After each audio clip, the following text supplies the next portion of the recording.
We're live. We're live. Live. Talking about sugar fasting, talking about sugar diet. Fired up, amped up today to discuss more about this diet with you guys. I think this is a revolution. I think this is awesome. I think it's going to lead to better outcomes. It's going to lead to better things. It's probably going to lead to other styles of dieting. That's what happens a lot of times. Look at the carnivore diet. People made some modifications to it. And if you're somebody that follows, you know, someone like Mike Dolce Diet. I love Mike. He's awesome. He's been on the show, and the guy's all neck. You guys ever seen that guy's neck? Former fighter himself, wrestler. He's just awesome. An awesome guy. Got nothing but respect and love for him. He's just an amazing dude. Hopefully this year, if I get a chance to get out to Jersey, hopefully I can kind of meet up with him again. And we're gonna have some conversations with him coming up about sugar fasting and so on. And he brings up a lot of great points. He's like, I don't know why people are falling for these fads, and I don't know why. Well, I'll tell you why people are falling for these fads, because people are starting to feel desperate. They're having a hard time controlling their appetite. And I think one of the best things to help control your appetite is to give people a lot of options when they follow a nutritional protocol. And I agree, there's other ways to do it. And Mike is an example of that. He looks awesome, in great shape. I love these people that are in great shape, because I don't want to say that like being in great shape is always the proof that you know what the fuck you're talking about. But man, does it help? Does it help to be well muscled and to look great? You know, it's like a lot of times when Nsima talks on this podcast, I double down. I listen to him a little extra because he's yoked. And he's holding like a lot of body weight. And same with Mike Dolce. I mean, Mike Dolce, I don't know what his body weight is, but he's stacked. You know, he looks great. He also looks healthy. And also, you know, what about all his experience with performance, right? Like if he was coaching, you know, many UFC athletes over the years. And I don't think he's ever had a weight loss journey with a UFC athlete. I don't think they ever missed their weight. So shit, man, the guy knows how to really dial things in. And also Mike, you know, Mike uses fats, carbs, and protein. And I'm in agreement with a lot of that. I just think that sometimes there's strategies that come along that can be exciting and it can be helpful. And I think that's what sugar fasting is. I think it's that simple. And we can get overly excited about sugar fasting. We can go gangbusters on the Coke and the Pepsi and the Sprite and the gummy worms and the whatever the hell else can fit into this diet that doesn't have fat in it. But ultimately, we need to just calm down a little bit. We need to remember what this diet's all about. This diet's about weight loss. This diet's about fat loss. And this diet is about kissing body fat goodbye forever. And I realize that's the same. Everyone has that same initiative, whether you're Lane Norton, or whether you're Peter Itea and you're talking about interventions to help people lose weight, or you're Dr. Dominic D'Agostino, who is a longtime promoter and researcher of the ketogenic diet, or whether you're Robert Sykes, Keto Brick, Keto Savage on Instagram. What a great guy. What a great, you know, I think keto is a great intervention. Dr. Sean Baker put carnivore on the map permanently. It's there. Boom. He planted his flag, carnivore. Boom. We're here. We're going to eat a lot of meat, and we're only going to eat meat. And look at what he can do, you know, and I don't agree that Sean Baker has a dad bod. I mean, if he has a dad bod, then I think that's a hell of a dad bod. You know, I don't think he's the definition of a dad bod. Ken Berry, you know, whatever. But you know, with Sean Baker's 6'5". He's a formidable motherfucker. He does some jujitsu. He's working on his sprints, and you know, he's doing it. Former Highland Games athlete, intelligent, just insanely intelligent. We had him, and look at man, he's sprinting. You know what I mean? Like he's sprinting. He's out there. He's doing it. And you know, say what you want about his mechanics in the beginning, but hey, guess what? He's getting better. He's getting better. He's not going to stop. I love his tenacity. I love his effort. The hops, he's jumping higher. Look at his feet getting off the ground. He's starting to get off the ground a little bit higher. So I have a ton of admiration for a lot of these people. I have a ton of admiration for, and a lot of these people are my friends. Paul Saladino, doing carnivore, but then mixing in fruit. It's a great intervention as well. Like there's a lot of promise with a lot of these things. Sugar fasting comes along and blows a giant hole in the side of everyone's ship. And now no one knows what to do about it. It just has kind of come in, and it's a little bit of a wrecking ball. And I know that these people aren't probably viewing it as a wrecking ball. They're like, this is just a thing. It's a little fly. It's not a thing. It's going to go away. But like COVID, I don't think this thing's going away anytime soon. It took a long time for COVID to go away, didn't it? I think that this thing is more viral than any diet we've ever seen. I do realize carnivore had great traction and keto had some great traction. Keto was like the most sought after, most looked up thing on the internet for a while. And then it had a resurgence, and which shows you that the ketogenic diet does have legs. Like it does have legs. It does have utility. I'll probably see the same thing with carnivore. Carnivore will probably come and go-ish, and then it'll probably come back again. With sugar fasting, the reason why the title of this episode is that everyone has to address sugar dieting, sugar fasting, is because it works. It is effective. And now they can have whatever conjectures they want towards how they don't really think it works the way that we're talking about. That's fair.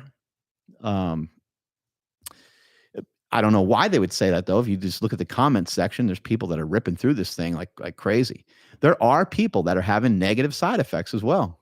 I've had negative side effects. I've had negative side effects doing everything. I've had negative side effects from lifting. I've had negative side effects from sprinting. I've had negative side effects from running. I've had negative side effects from being out in the sun too long. I've had negative side effects are all around us. You're gonna run into them. Negative side effects of drinking too much water. It's like shit. There's gonna be negative sides to everything. Even trying a new dietary intervention, and also one where you're trying to lose weight. So you might follow Dolce diet, and it might be a well-balanced diet, and it might be bulletproof in a lot of ways. It might have a lot of great.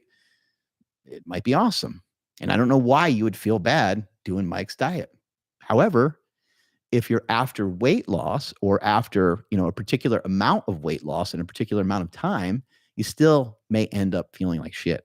So all diets kind of end up in the same bucket of some sorts. I know no one wants to be put in the same bucket, but we're all in the same bucket, whether you're carnivore, keto, or some diet that has more balance to it. People are trying to utilize these strategies to lose weight. And guess what? We are losing that battle. Maybe within our little echo chamber, we're winning the battle, but we're losing the battle outside of our echo chamber. Only like 5% of the US population even exercises. 5%. Out of that 5%, how many of those 5% really care about their nutrition? Right? And out of the 95% that really don't exercise, which even if that number is a little bit off, even it's like even it's 10% or whatever, who cares, right? But out of the 90% or 95% of the people that don't even lift, bro. Remember, if you don't lift, you don't count. That's my saying. If you don't lift, you don't count. You got to be lifting something. Even if just doing body weight exercise or something, you got to be doing something. Otherwise, I can't talk to you. I can't even communicate with you.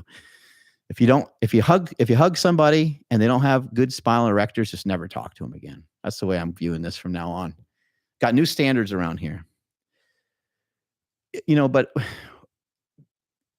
we need different options. We need different option when it comes to the nutrition that we're seeking out, because everyone is going to have different preferences. And again, there's other ways to lose weight other than just sugar fasting. But this is a phenomenal intervention, in my opinion. It's a great one in a lot of ways. And it's promoting that you eat more. It's very rare to hear people talk about eating more. I do know Dolce does talk about eating more. I've been talking about eating more for a while. I basically have said over the years, anytime that you start anything new, I would like you to overeat for about 2 weeks. And not necessarily like intentionally be in a caloric surplus. That's a little bit of a different thing because I don't really love counting calories. I don't necessarily even believe in the act of counting calories. I despise it. Maybe I'm too narrow-minded there. Maybe that's somewhere I need to open up my mind, which I am open-minded to the fact that it can work. I just don't love the way that people utilize it. It can be a tool, but I think it's overutilized, overrated for trying just to submarine your calories because I don't think that's a great way to diet.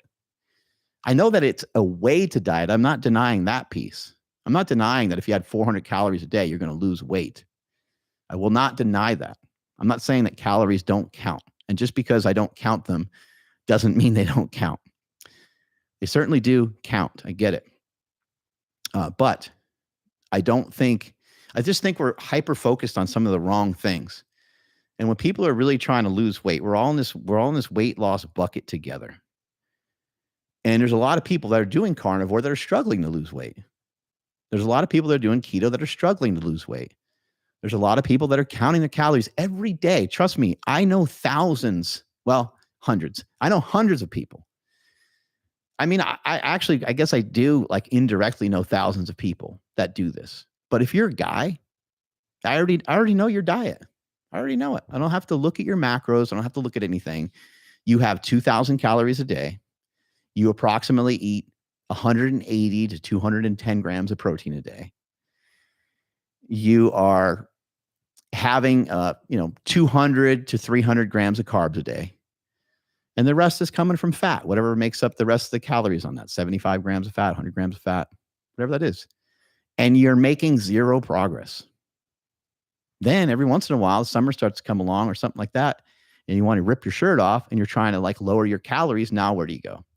Now you're at 1,900 calories. Look, CrossFit girls are at 24, 25, 2,600 calories easy. What are you doing, bro? Why are we there? Why are your calories so fucking low? Let's figure out a way to get your calories higher. Seriously, let's figure out a way to get your calories. Why are your calories so low? If you're a 180-pound guy, a 200-pound guy, you have 160 pounds of muscle mass on you or 180 pounds of muscle mass on you, like what the fuck are you doing? Why are your calories so low? I mean, we need to set a standard a little higher. Like we need to be at like 3,000 calories, 3,500 calories. Can we do something to help us recalibrate the amount of calories that we can consume? And that's what I'm here to find out. And that's what the sugar diet, the sugar fasting, that's what it's all about. The reason why I keep saying sugar diet and sugar fasting is because they're slightly different from each other. Remember, sugar fasting is the fastest guaranteed way for weight loss, especially when you stick to the first two ingredients on the menu. And that's fruit and fruit juice. Then we got honey, maple syrup, candy, sugar, and that's it. That's it. You got like 6 different things to choose from. The more that you stick with fruit and fruit juice, the better. That's sugar fasting. When you only consume that and do that 3 to 4 times a day, you can mix and match anything you want. I've been making smoothie bowls, dumping a smoothie over top of other fruit. And that way I'm eating and sort of drinking and slurping my food all together. I'm sure other people have done this before. I'm sure this is probably called something else. I know there's acai bowls and all these other things. So this is great to do it this way because, sometimes when you're having such a bolus of sugar, even though fruit is primarily made of fructose, there's other sugar in there as well. And you still can get a pretty good glucose spike. Sometimes if you overly spike your glucose, you might feel like shit. You might kind of feel like your lens of your eyes is like kind of closing in. You might feel a little dizzy. You might just feel like crap. So we do need to be a little cautious with just, ramming a bunch of sugars like this completely out of nowhere. Other ways that you could potentially slow down these sugars if it is a problem for you is to maybe have a little bit of vegetable with it or something along those lines. But just eating a little less of it's going to be a good idea. Blasting candy, if you want to blast candy, eat a little bit of fruit beforehand. Eat a couple of blueberries, a couple handfuls of blueberries, and hopefully the blueberries are going to help you to eat a little less of that candy. So that can be an option, or whatever berries you want, So that's sugar fasting. Sugar fasting is those 6 foods. It's fruit juice, honey, maple syrup, table sugar, and candy. Table sugar can be important sometimes if you want to add a little sweetness to something. You're not trying to intentionally add a lot of carbohydrates to anything necessarily. You're not trying to add a lot of calories to anything, but it is nice to sometimes utilize that as a strategy. I know Freely, the banana girl, I think, she lives out in the jungle in Australia, eating tons and tons of bananas and stuff like that. She uses bags and bags of sugar. There's a video on Instagram of her picking up a giant bag of sugar and saying that her and her partner ripped through this giant bag of sugar like every month or something like that. It was crazy. I was like, holy shit. It's like, I don't know, it must have been a 30-pound bag of sugar or something like that. It's pretty crazy. She has great information. She also has, if you scroll up and you go to the middle, at the top right there, in the middle and to the right, these are all these like glucose readings that you could check out on her Instagram, and she's talking about what she's eating, and then she's talking about her response with a glucometer, I guess you should say. And it's interesting. It's interesting to have people that are actually tracking those numbers, because I don't care that much about that stuff. Although I did get my blood work done, everybody, so hang in there. But yeah, this diet intervention is amazing. And there's people like her. She's been doing this for 12 years. There's people like Durian Ryder who's been doing it for like 15 years. And they have some different perspectives. And the banana girl obviously eats tons and tons of bananas. Bananas do have some starch in them, so that's a little bit different than some of the other fruits.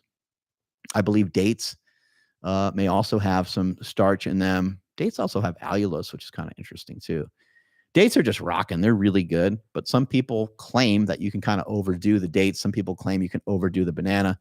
So if the scale's not moving, that's what we want to work on. And I think one of the things that separates this out as a large message to people is that I don't really recall somebody sharing information and then saying, hey, if the scale isn't dropping any further, then here's the next change we need to make.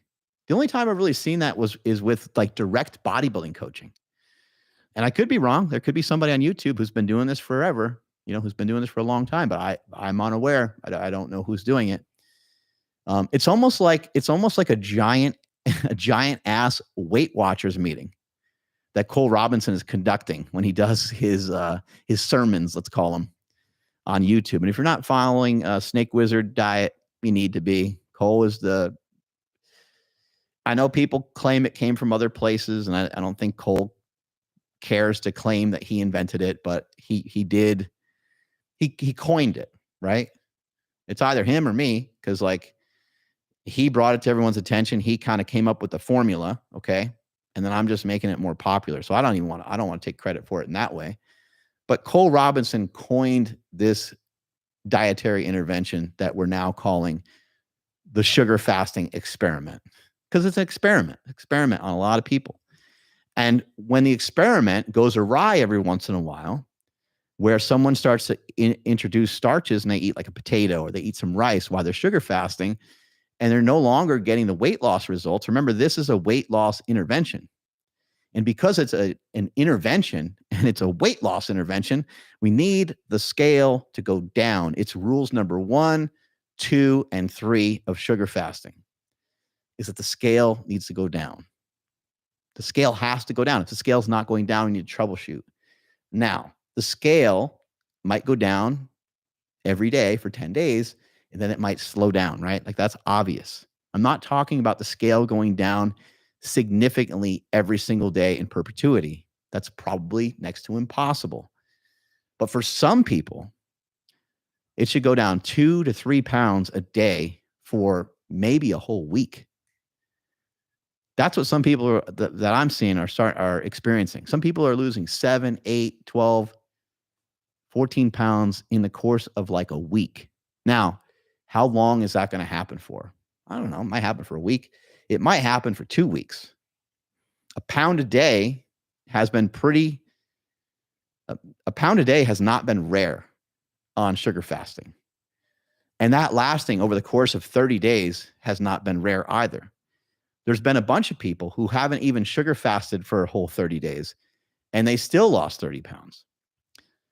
One guy I was listening to the other day, I think he said he sugar fasted like 20 out of the 30 days that were in a month, and he still lost a considerable amount of weight. I wish I could remember how much weight he lost. I want to say he maybe lost like 30 pounds, something like that. That might have been Latchkey that I was checking out. But yeah, this works amazingly, and you're getting new information all the time. And that's why I'm saying everyone is going to be forced to address this, from Peter Itea to, even if it's like, people like Andrew Huberman and so forth, even if it's behind closed doors, Joe Rogan, even if it's just like in casual conversation, every podcaster, every influencer, anyone that ever talks about diet, nutrition, even like Tom Segura, like he and I have been going back and forth about some ideas about sugar fasting, and hopefully he gives it a shot. Everyone's going to be forced to address this at some point because of the magnitude of what this thing is doing. People are losing weight at a very rapid pace. Now, sugar fasting, I went over that thoroughly. What's the sugar diet? The difference is sugar diet is, once it's 4 p.m., 5 p.m., that's when you would disrupt and discontinue sugar fasting, and you would have lean meat and starch. If body weight is still a major concern, but you want to hold on to that lean muscle mass, I would say maybe you skip the starch. A lot of fat people fucking love starch. So sometimes starch is not a great idea, because you're going to overdo it. You're going to put a bunch of shit on it. You're going to really eat. You're going to hammer a lot of it. Starch turns to glucose much faster than a lot of what's in fruit. Fruit has, again, multiple sugar sources in it, but it doesn't require the amount of insulin that, rice and potatoes and so forth needs. Now, those things digest actually fairly slowly too, because of the way you have to eat them, chew them, and it takes a little while to, kind of gulp them down. But also, like, a potato has like a potato skin. Some of these things have a little bit of fiber. White rice isn't usually going to have much fiber, but it does there's a little bit of a process for the body to break that down and turn it into glucose. Again, this is not my area of expertise. I'm trying to skim over. I'm just kind of skim that like top layer. But I don't know the details. And that's why I'm going to continue to interview people that are super smart on here, because we need to have deeper understandings. And you guys see me talk with Cole Robinson. You see me talk with Stan Efferding, Joe Brindley, as well as I got my buddy Super Brain's going to be on here soon. And we have Jeff Rayner we're going to be talking to pretty soon. He'll be here in person. And he's somebody that studies Ray Peat a lot. Mike Fave is another guy on YouTube that I'm excited to communicate with. So we're just gonna keep talking to all these people, and obviously Freely, we're gonna be chatting with her soon to just basically just learn more. I want to learn more, and then from there, I want you guys to learn. It'd be great if you guys learned along with me. The people that are following along, we all get to learn together, and we get to grow. So again, sugar fasting is those 6 foods I mentioned, and you do that for full days. How many days in a row do you do it? Well, what's appropriate for you? I say everyone should try it for a week. If you haven't heard, I announced it on Instagram, at Mark Smelly Bell on Instagram. Follow me over there. Check some of the stuff out. And I told everyone, hey, do a week with me. Everyone should just try a week. Well, wait a second. Is it a week with starch and protein? No, it's not a week with starch and protein. It's sugar fasting. What is sugar fasting? Sugar fasting is fruit juice, honey, maple syrup, sugar, and candy. Only. It's just those things. Can you have marshmallow? Yeah, marshmallow sugar. Has no fat in it. We're not eating any fat. We're not eating any protein. And we're not eating any starch. There is protein sometimes in candy because of gelatin and so forth. But that we have no concern over that. There's minuscule amounts of fat in certain things. You might get minuscule amounts of fat from plants. You're going to get very low amounts of protein from fruit as well. Vegetables might be more dense in protein, but I don't think there's a huge concern for that. Remember, the main thing is the scale going down. So can I have vegetables while I'm sugar fasting? The answer is sort of. The answer is always the same with all of this. Can you have this or that? As long as the scale goes down. So even if you are doing sugar fasting and you're having some rice and potatoes in the evening, hey, look, if the scale's going down, we got nothing to talk about. If the scale's not going down, we have to think, like, what's the culprit? Okay, I really did eat a crazy amount of candy yesterday, and I did have, 3 potatoes and a lean steak. It's like, okay, well, that could be slowing down the progress that we're looking for. So that's sugar fasting. The sugar diet is when you break the fast with lean meat, starch. I know I'm going over this like crazy, and it might be driving some of you nuts, but I'm really trying to hammer this home because people seem to be thoroughly confused. I did put out a few different protocols. Like I have a Smelly protocol.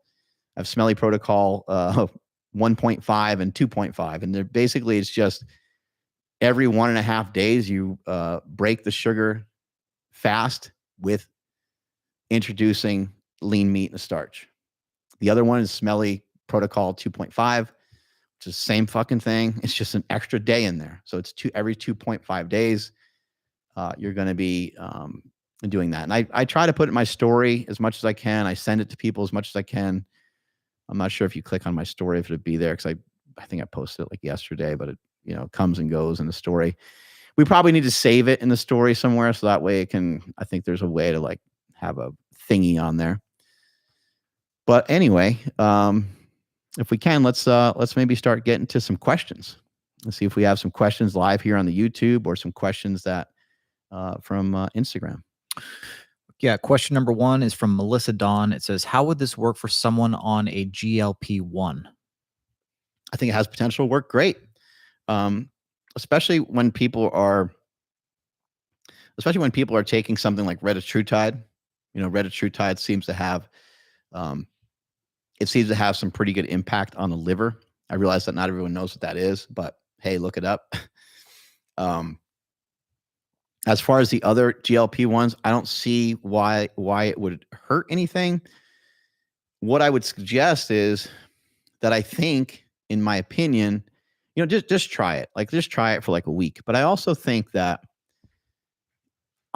sugar fasting could give a lot of people an opportunity to discontinue their usage of whatever GLP-1 thingy they're using. So it might give people a good option, because you're going to have like pretty good weight loss with this anyway. And so I know there's probably a lot of fear around stopping, but like, you cannot out-eat this diet if you're primarily just having fruit and fruit juice. It's going to be it's just very, very rare, very difficult. Even if you discontinued the usage of the GLP-1, it would be very hard. Now, if the GLP-1s are helping you to stay on a plan, then maybe you need them. And there's some people that are obese and they need to kind of hold on to those. That's their medication. They need their medicine, So I would say number 1 is just run it for a week or run it for 5 days with the GLP-1. And you should, at the very least, be able to lower the dosage of that a little bit. I don't think there's any shame in taking these GLP-1s, by the way. Like, I'm for them. I'm not against them in any way. However, the goal of this nutritional intervention is to be able to eat more. And so because of that, and it's hard to put into words, because I don't want people thinking like, oh, I didn't eat 4,500 calories, so now my metabolism is going to slow down. That's not what we're trying to do. We're not trying to force anything, but we are trying to have a good bolus of carbohydrates every single day. And, I'm having, I've had over 1,000 on a couple days, and I've had 700, 800 grams of carbohydrates, probably more routinely.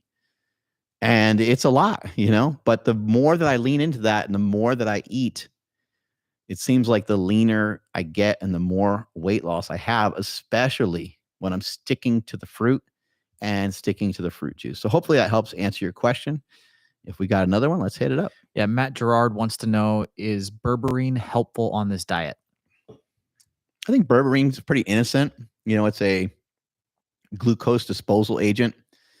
When we have Andy Triana on the podcast, when we have Go Super Brain, we're going to ask him a lot of supplement questions because Andy knows a lot about supplements and he knows a lot about like liver health and those kinds of things.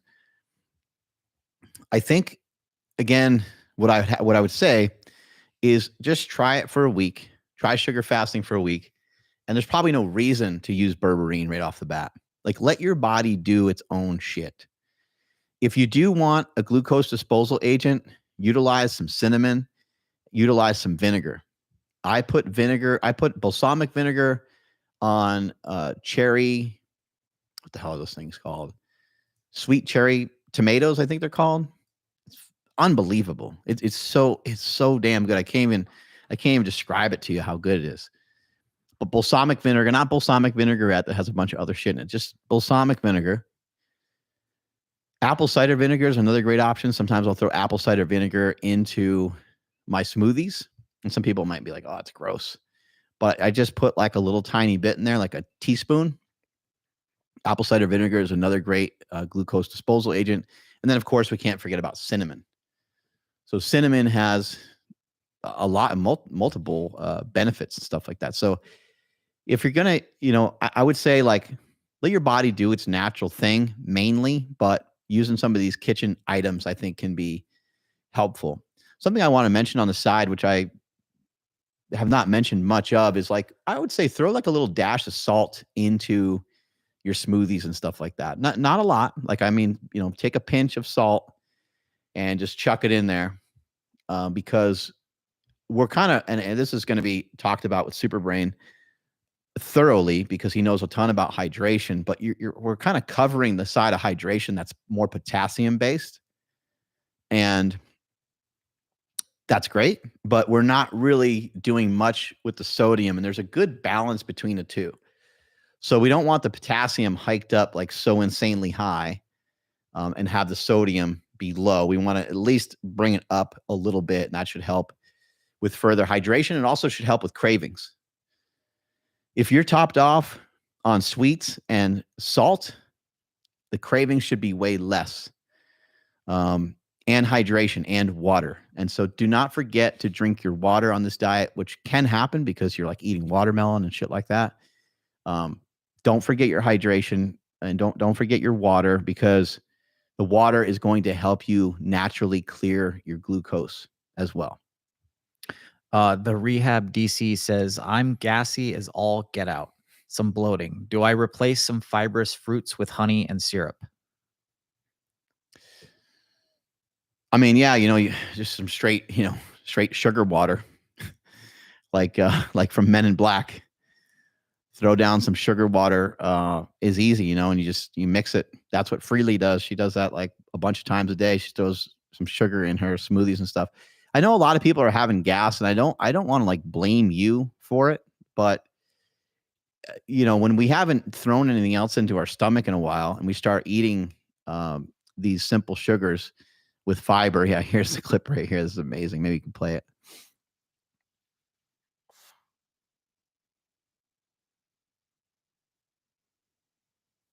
Loading up. This is Vincent D'Onofrio's best role. His like face is actually like that. It's not like it's not any movie magic. That's amazing. Obviously, when he pulls his eyeballs back, then then that's obviously some editing occurred during that part.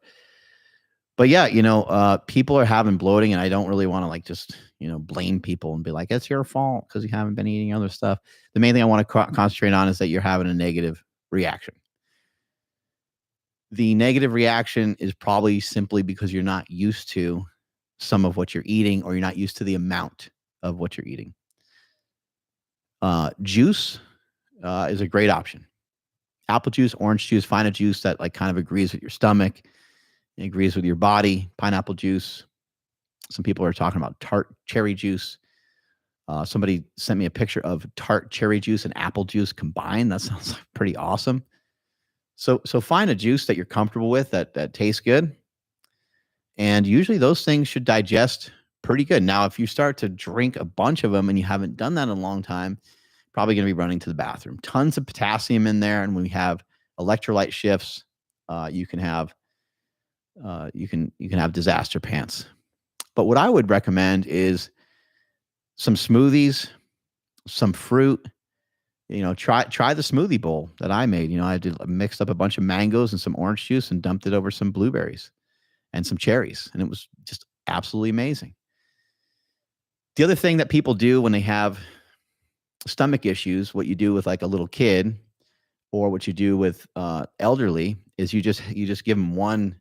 So rather than give somebody, a bowl of blueberries, blackberries, and raspberries, it's too confusing sometimes for the body. Let's just say, like, I made that up, but it's more work for the body to like figure out how to digest that. So just go straight like blueberries, and even blueberries can be a little hard to digest for some people. Make sure you're chewing them quite a bit. Make sure you're not just stuffing your face at your counter in front of your fridge. Like, sit down, be calm, chew your food.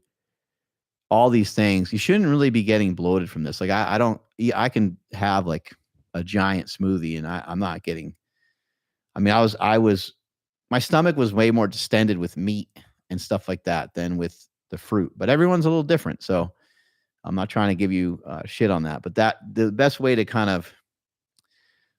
cure some of this is to, get used to it, because you're not used to it. So it's new. And then B, just eat less of it. Yeah. And it doesn't hurt to throw in some honey, maple syrup. Like, those should be things that are like really, really super duper pooper scooper easy to digest. Okay, so it says, on sugar fast days, should we eat surplus, increase metabolic rate, or deficit for fat loss? Don't count. Just don't do it. Just, get a gun, shoot your phone, or delete all your apps. Just don't count. Don't count calories. But yes, when you're doing your sugar fasting, like, eat pretty well. Eat a lot. Eat till you're full. Eat when you're hungry, and eat till you're full. And even if you're not hungry, you just want to eat, go ahead and eat. I think it is a good idea to eat, 3 to 5 times a day. 3 main meals, maybe 2 snacks is fine. And that's probably better for the health of your teeth. And you brush your teeth maybe 3 times a day. It should be, decent hygiene in accordance to, you having all this sugar. And, pay attention to your teeth. If they start like not feeling great, then you might have to reduce the candy that you're eating, and you might have to brush more, or buy, better mouthwash, or whatever the case may be. Maybe buy a better toothbrush, or any of these things can all be helpful. But I don't think counting calories is a great idea. I do think that the Smelly protocol is fucking perfect. Like, I nailed it. And I did that a couple weeks back when I didn't even know all the information. Smelly protocol 2.5, which I'll grab my phone in a moment. I'll just send it to Ryan so you guys can see it, because I don't think he has access to it, but I'll show it to you guys. And, I nailed it perfectly, because you're going for 2 days on a sugar fast, 2.5 days on a sugar fast, and then you're breaking it with some lean meat and some starch, and then you're just repeating it over and over again. And when you do that, because my suggestions on the lean meat days is to have maybe around 30 to 50 grams of fat, your calories are going to be submarined anyway. So I like almost like situational calories. I'm stuffing you into this box so you can't have calories anyway. You know, you get to have at it on some starch for that day at dinner time, and you get to have at it with some lean meat. But stay in that 30 to 50 grams of fat range. Now, here's the thing. If you do that, and then 5 days later, like your weight's not really dropping, 4 or 5 days later, your weight's not really dropping the way you want, you got to make more adjustments. Like that's the way that this works. This is a weight loss strategy. And in order to get to the bottom of this weight loss strategy, we really need to commit to helping each other lose weight. I need you guys to help me, and I need to help you guys to get to better outcomes. So we need to continually communicate about all this and make sure that people are continuously dropping weight. And I know that's it's interesting because it's like the only strategy. It's fascinating because all of the questions are about calories and creatine. It's like in terms of supplements, the only thing people know is creatine. And they don't even know that the body has like a whole creatine system. And people want to just talk about how wonderful creatine is. And I think creatine that we naturally have in our body is fucking awesome. But I don't think we need to be like, we've gotten along fine without a lot of supplemental creatine. Like we just don't need it. And some of you might be like so disappointed that I'm like shitting on creatine, but it's unnecessary. I don't think it does much. I know there's a lot of research about cognitive and stuff, but do some explosive movements, do some jumps, jump some rope, fucking throw a med ball, swing a golf club, throw a shot put, throw a football, do some shit where there's like some athleticism involved, do some jumping, do some bounding, do some sprints. Like 1 to 7 seconds, that's your creatine system, your creatine phosphate system. And again, we'll have SuperTraining talk about it because that, when people talk about longevity, they got so many things wrong with it. And it's disturbing. I'm glad that people are lifting weights, but people always talk about strength training. And strength training is fine. Strength training can fall within that creatine system a little bit, but it's actually not really what's needed for longevity. Like first and foremost, one of the greatest things to hold on to for longevity is your movement ability. Movement ability, mobility. Like that's usually the first thing that goes on a lot of people. But something else that goes on people years before even the mobility falls apart is your explosiveness. Like think about somebody in your family that's just not healthy. Then put that person on an assault bike. Can they hold 500 watts? Can they hold 500 watts for 7 seconds? They probably can't. They probably can barely get the damn thing on a just total max. They probably get the damn thing to 300 watts. That's your creatine system that's involved in that. That's your explosive muscle tissue. And that goes like a motherfucker on people. Your strength to weight ratios change so much over the years from the time you're a toddler, from the time you're a little shit. And they dwindle down and they disappear from us. I'm 48 years old. So my ability to produce force is way different than Ensema's ability to produce force. It doesn't mean I can't beat him in a 400, which would be interesting. We should maybe do it. I don't know if he would do it for fun, but I guess maybe he'd have to. I'd have to agree to roll with him or something afterwards, which I don't know if I would want to do. He'd beat me up. But anyway, he's able to produce a tremendous amount of force, not because he's young, but because he's a savage. And even a couple friends I have that are 10 years, 15 years younger than me, they can do some stuff that I lost some access to. And again, it's just funny how it hasn't been talked about. It's been talked about a little bit, sprinting, but people don't talk about like There's so many ways you can sprint your body. Like, why are we talking about just going outside sprinting? That's so limiting. That's so limiting to so many people. What about just some jumps? And you don't have to jump on anything. Just jump in the air. You don't have to jump up onto nothing. You don't have to jump down from nothing. Just jump. Just a little tiny. Just put something soft under your feet, a little mat, and just do some jumps. That's working on some of your explosiveness. So sorry to sidetrack this thing so much, but these questions about calories and these questions about creatine are just, I don't want to say they're dumb, but they are dumb and they're stupid. And there's some beauty to this exercise and this experiment that we're calling sugar fasting. When you're riding with me and you're doing sugar fasting, don't fucking ask me about calories. Don't ask me about calories. You know how like you had certain things you could talk to your mom about, certain things you could talk to your dad about, and there were certain things you couldn't talk to your mom about and you couldn't talk to your dad about? Well, don't talk to me about calories. Now all the questions are going to be calories from here on out because you guys are going to give me shit.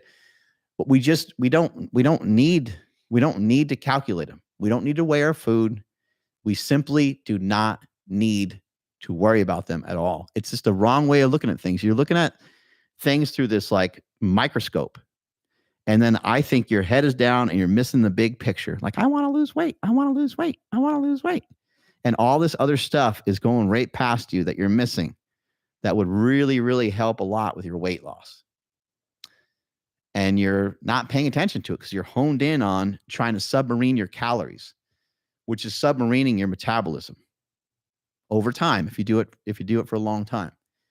There are strategies where, yes, you can manipulate and you can lower your calories through some strategic moves, and there's coaches and apps and different shit that can help you with all that. And if you're lifting, you're increasing your metabolic rate because you're gaining some muscle mass and so forth. But just trust me, when you do the sugar fast, especially those of you that are riding with me to do it for a week, just stop counting your calories. Instead, we're going to track everything with the scale. The scale basically is calories. The scale is telling you how many calories are coming in and coming out.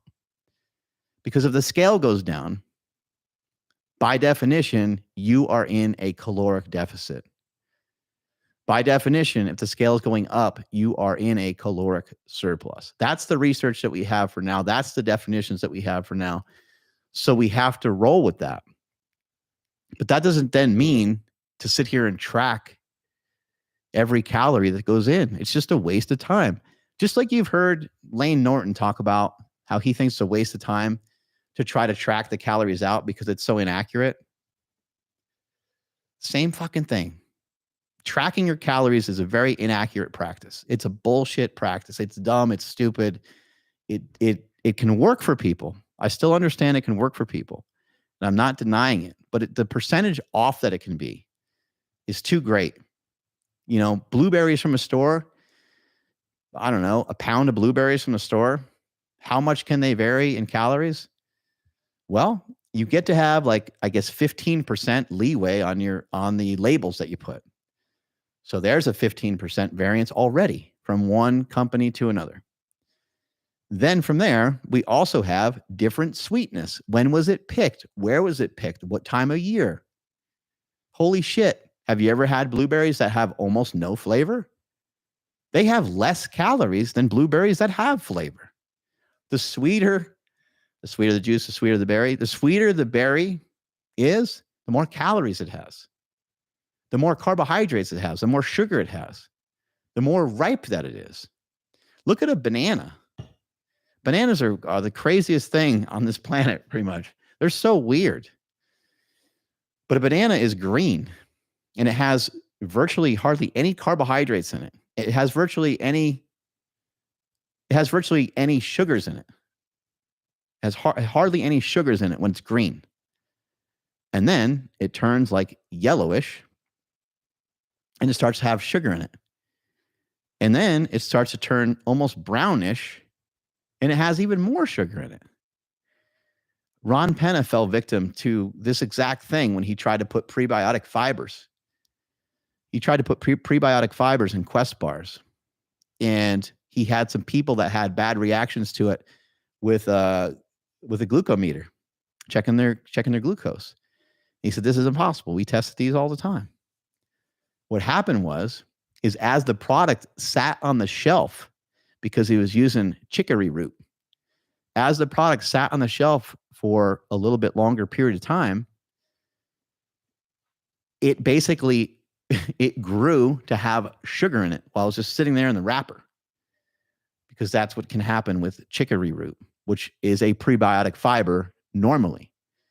But potentially when it's sitting around and it's in a bar and it's probably like a little bit moist, probably a little moisture in there with the other things it's mixed with, it could spike someone's glucose levels because it starts to turn into a sugar. You know what he did? Because he's Ron Penna and he's a savage. He stopped everything. He stopped his production, found a different fiber. I think he had to go with a corn-soluble fiber. He changed it, had better outcomes. And then what did all the people say about him and about the Quest bar? You changed the formula because the company's growing so fast and you're trying to manipulate and you're trying to get better margins, right? Of course. Because Quest Nutrition, by the way, I think was growing at like something like 400% or something like that. I think it was something ridiculous. I think it was like the fastest growing company in the United States at one point, or at least very close to it. It was just absolutely nuts. That's why I admire that dude so much. He's fucking awesome. And what a, like, that's such a savage move. You know how hard it is to stop that train?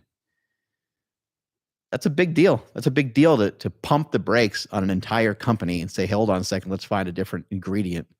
Let's stop producing these. Let's shut everything down for a little bit and let's, you know, luckily Ron does a lot of research. So he probably already knew some other options that he had, but he moved quickly and he got that taken care of. So anyway, the calories they can vary like crazy. That's not the only reason why I don't like counting and tracking them. The main reason why I don't like people counting and tracking them is because they're focused on the weight loss. I don't want you focused on a weight loss. I want you focused on they're focused on the calories to try to drive down their weight loss. I'd rather have you guys focused on the food, and the weight loss is going to come naturally. Put your energy, put your time and your energy into your food choices. Stay on the diet, do it for 7 days. You will lose weight. There's guaranteed weight loss here at stake. So there's some people that are posting, like, I don't want to see any more pictures of food unless you're posting also about your scale. So people keep posting candy and food and stuff. Fuck all that. That's ridiculous. Like, who gives a shit? I don't care that much about what you're eating. It's nice to, I guess, know and get some ideas. So it's cool, right? But let's post the scale. Keep posting the scale. Tell me that you're losing weight. I have a bunch of friends that are in my DMs that are sending me messages and they're like, check this out, what I ate. Check that out, what I ate. It's like, cool. Where's your weight loss? They're like, I haven't had any. What are you doing? Like, honestly, what are you doing? You're going through all this trouble. You're going to the store. You're loading up on fruit. You're going to Trader Joe's and you're going to the other place because the other place has better jarred fruit and this place has better canned fruit and this place has this. This place has this candy, and you're driving and you're fucking Amazoning and you're Costcoing and you're doing all these things. You're gathering all this stuff just to waste your time and not get the results that you deserve. You deserve these results. And we just can't stand for anything less than you being able to lose weight. We need to figure it out together. I need to hear from you, and I need to continue to do my research on my end, which I promise you 100% that I will. I swear I will. I will do everything in my power to help you guys and assist you guys to drive down your weight loss. But I need you guys to at least meet me halfway, and you're not doing that because you keep talking about the calories. What about the calories? Do not focus or waste your time or waste my time with fucking calories. Next question. Yeah, how many calories? Run Faster Dad says, I'm coming from keto. I'm not as thirsty as I once was. I'm drinking a lot less water. Anybody else? Oh, yeah. It feels like you don't need any water at all. It literally feels like you don't need any water at all. Ryan, actually, if you can go and grab my phone, it's just sitting right over there. And just go into my notes, you'll see Smelly protocols in there. That way we can get it up on the screen. Yeah, oh yeah, you need way less. You need way less water. You'll see it in here. You'll need way less water when you're eating all this fruit, because fruit has a lot of water in it. Now, I still advise that you drink some water, because it's good to get, like, you should be, you can get sort of like almost, I've had this happen before where I had so much sugar in a day where my pee was like slow. My stream wasn't good, you know? You want your stream to be pretty good every time you urinate. And because you're trying to clear out some of that glucose. So keep the water high. Like, you don't need to feel like bloated and like you're overly hydrated. So you don't need to overdo anything, but make sure you're still drinking your water, even though you might not feel like you need it. It's a good idea. The people that are coming from keto and carnivore are going to notice that right away. They're going to notice a huge impact from that. And I want to continue to share this with people. And I really want them to understand that keto and carnivore, they can be very effective. And the results that people are seeing in sugar fasting, yes, it is a fad diet. Yes, it is something that came out of nowhere.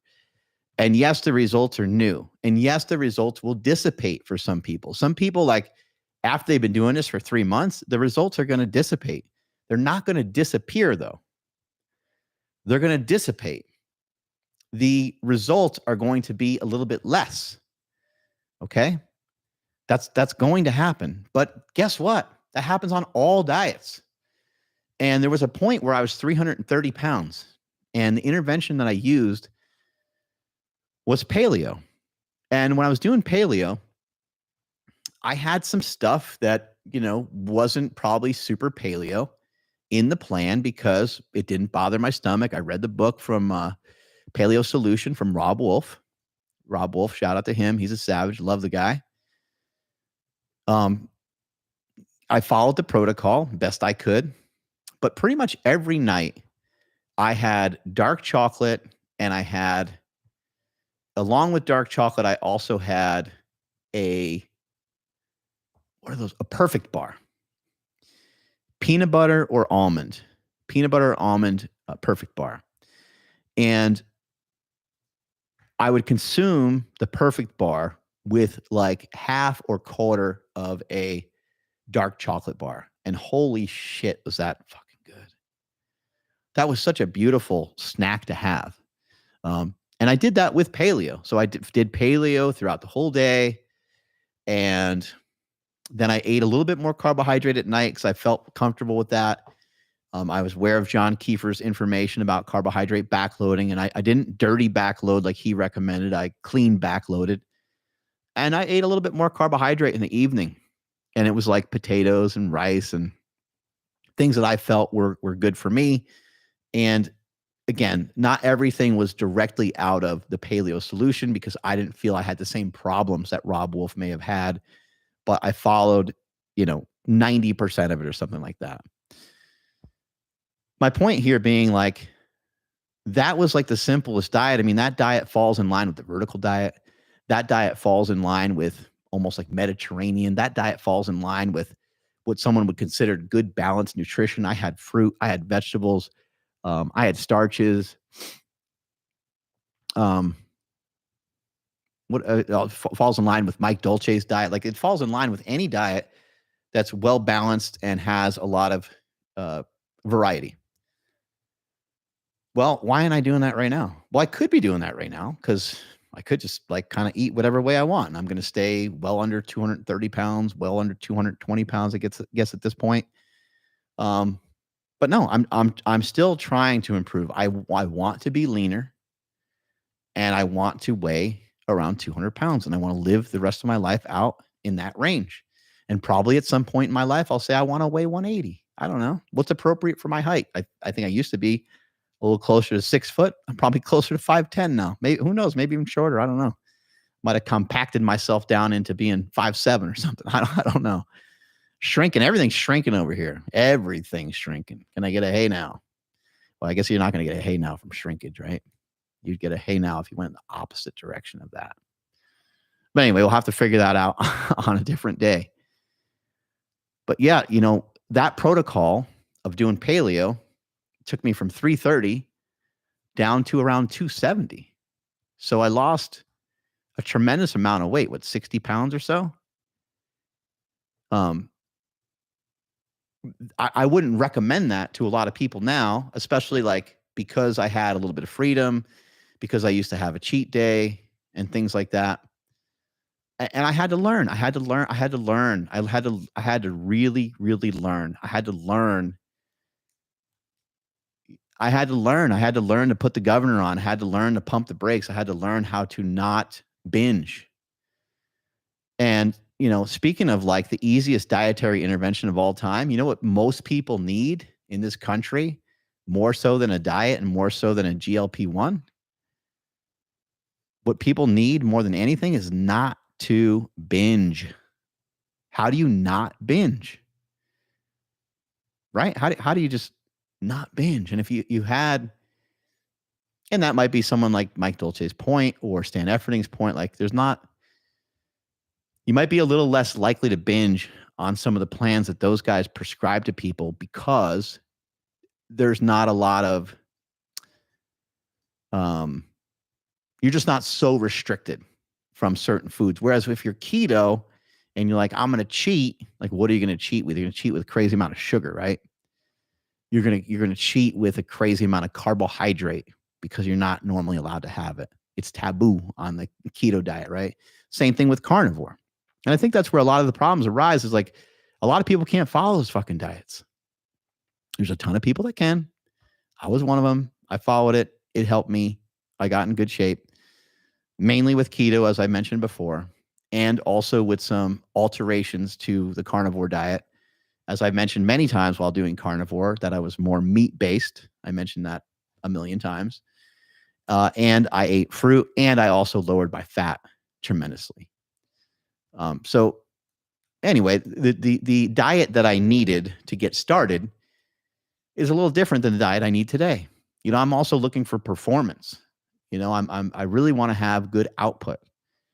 And as much as I've known about output, as much as I've known about how important it is to have performance, I maybe didn't realize how important it is for everybody. Because even at 330 pounds, I was an elite power lifter. I was smoking through a crazy amount of weights at that time. And it was each and every workout. And I was explosive and I was strong as fuck. And I was benching 700-800 pounds every single workout and squatting 900 pounds to 1,000 pounds every workout for a few years. Every workout for a few years, I was moving around those weights. And so I had plenty of activity, and the activity and the muscle mass and all these things helped save my life later on when I was trying to lose the weight. And it took a while to get the weight loss headed in the right direction. But every time I lost weight, I would refine. I would manipulate the diet a little bit, and the diet would change all the time. The diet would go from paleo to being more paleo and even lower carb. Then it would be, a little bit higher carb. And then I started learning about, when I bring the carbs up, I bring the fats down low. It wasn't at that time, but it was not too long of a time later where I started learning about fasting and intermittent fasting and bringing some of these other protocols into my solar system of things that I was doing. And that's what I have now. The sugar diet, sugar fasting, this is all part of a bigger system. It is. It's all part of a bigger system. It's the way I'm eating right now. And I continued to change my diet all during my weight loss, all the way to the point where I made something on Facebook called Operation Get Less Fatterist. And Operation Get Less Fatterist included a few different diets. We had a keto diet in there. We had a carnivore diet in there, which keto and carnivore aren't too far apart from each other. We had a bodybuilding style diet in there. And I think there was a fourth one. Might have just been the vertical diet. I think that was it. So, And a vertical diet's not too different than a bodybuilding style diet. But yeah, like I asked people, I said, hey, let's do this every month. So it went September, October, November, and December, I think is what it was. Yeah. However many months, 4 months. Maybe it started in October, November. No, it was September, October, November, December, something like that. It might have started in October because it might have went to January. I don't really remember. But the point of that is holy shit, I found out that people gain a lot of weight in the fourth quarter. People gain a lot of weight in that latter half of the year. They're indoors more. They are celebrating more. They're celebrating Christmas. They're celebrating Thanksgiving. They're celebrating my birthday, December 10th, national holiday, Mark Smelly Bell Day. They're celebrating maybe a little bit more. They're indoors a little bit more. Maybe they're drinking a little bit more alcohol around Halloween time is what I found out is when people start to gain weight. The candy comes out and there's just this shift, right? Like, I don't know what candy sales look like in the wintertime, but I'd imagine that from October onward, they're probably pretty good. Like, they're probably higher. And the sale of like, well, I don't know about ice cream. I guess maybe ice cream's always enjoyable, right? It's always amazing. But, the point is that people gain, I think it was something like 4 to 6 pounds every year. And then they never address it. They never lose it. They do have like January, they get like a little pep in their step and they think they're going to go to the gym and they just never really get around to making the changes that they want. And that's part of the reason why I'm so obsessed with this protocol that we have now, because it's another protocol. It's another way. It's another dietary intervention, but it's working. It's working so much better. It's working so much better than a lot of other plans that I've seen. And the results are happening super fast. When the results happen super fast, that's insanely encouraging. So that's one thing that people might be missing is if I gave you instruction on a keto diet and you said, okay, I'm starting on Monday. When you start on Monday, you might notice a little bit of weight loss because a ketogenic diet, sometimes you tend to lose a little bit of weight. So you might have lost a pound or two. And, after 5 days goes by, your weight loss may subside a bit on carnivore, keto. And then we have to have more conversations to kind of like fine tune it. And it turns out it's 3 weeks later. And now your weight loss, you're in stall city. Now you're stuck. What will happen on sugar fasting is you're most likely going to be losing weight a little bit faster, and it's super encouraging. So it builds upon itself. I'm not saying it's going to happen for everybody, but anybody that is actually following it and anyone that's not afraid to, and you could say similar things about the other diets. However, with the other diets, you know what you have to do to make them work? You have to eat less. Most people don't want to do that. With almost every other diet, maybe with the exception of keto, because keto, you might simply have to eat more fat, which is weird. And I know some people got into that and it didn't work for some people because they're dumping oil on everything. But it's like you still have to lower the calories. You still have to lower your protein, because keto and sugar fasting are both lower protein. Sugar fasting is where you're not eating any protein, maybe only consuming from whatever's in the fruit and candy that you're eating. And soda, maybe. I don't know. There's probably no protein in soda. But anyway, with both of those styles of diets, you're knocking out more than one macronutrient. And keto can probably work if you bring the fat calories up a little bit. I know that there is an increase in like FGF21 in both cases, whether you're doing keto or sugar fasting, which is interesting. But for me, I've done so much with keto, I can't really believe that the calorie increase on keto is not going to be the same. It's not going to be the same. It just will not be the same. Fat does not have the same impact on your thyroid as sugar does. That's just not, I don't believe it's remotely close. I could be wrong. Somebody could come on here and tell me some information. We'll get Jay Feldman on here and we'll start talking with him. He seems to have really great views about sugar fasting. that don't align with everything that I say or everything Cole Robinson says, but that's great because then it's just more information, and that's what we need. And that's what scientific discovery is about. And that's why this is an experiment. It's a fucking awesome experiment, by the way. Like, this is really cool and fascinating and interesting. That's why I'm dedicating so much time to it. That's why I'm here live with you guys. Next question. Or let's actually post up. Are you able to post up the Smelly protocols? Yeah, let me grab it real quick. Yeah, try to find either one. You can start with either one. Doesn't matter. All right, here is the Smelly protocol. So you want to just read it out?